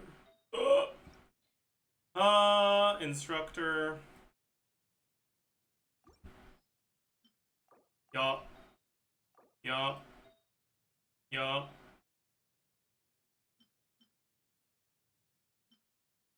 Yup. Yup. Is this even any art sands actually? I didn't double check. Might be attack sands. Where the fuck is she? It is attack sands. Oopsie. Going from this.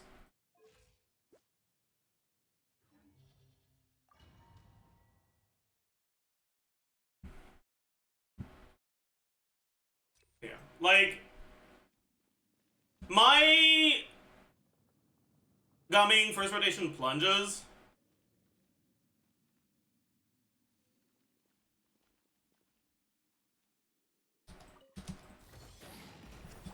Quick as a flash. I'm going in. You can't run. Punishment. Mighty mythical beast.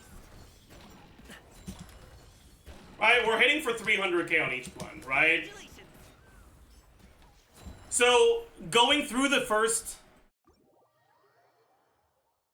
health bar in one rotation-ish, and just, like, stopping just short, like, one plunge short of killing it, into doing another setup,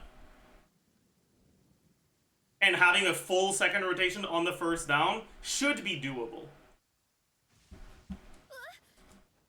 I read that It should be doable. lightning bolts right back into the sky. But it'll require some optimization, and it's fucking second half, which pisses me off.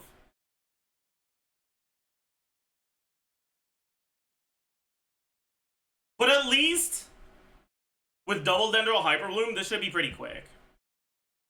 Hopefully.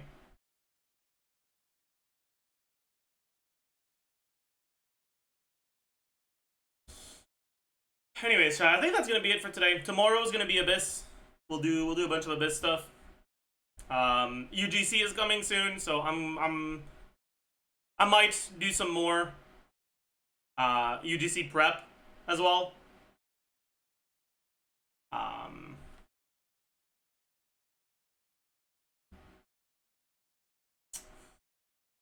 But that'll be that.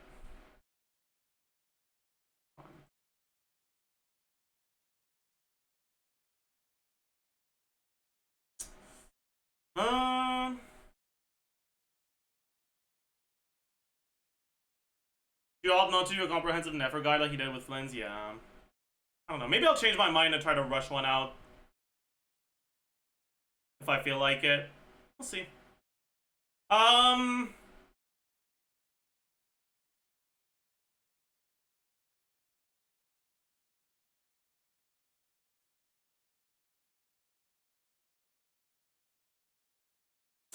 Let's read Komemos. He's not often still streaming when I end stream. Oh, he's doing the best content in the game, too. Alright, everyone, go say hi. Be nice. I'll see you guys tomorrow. Bye-bye!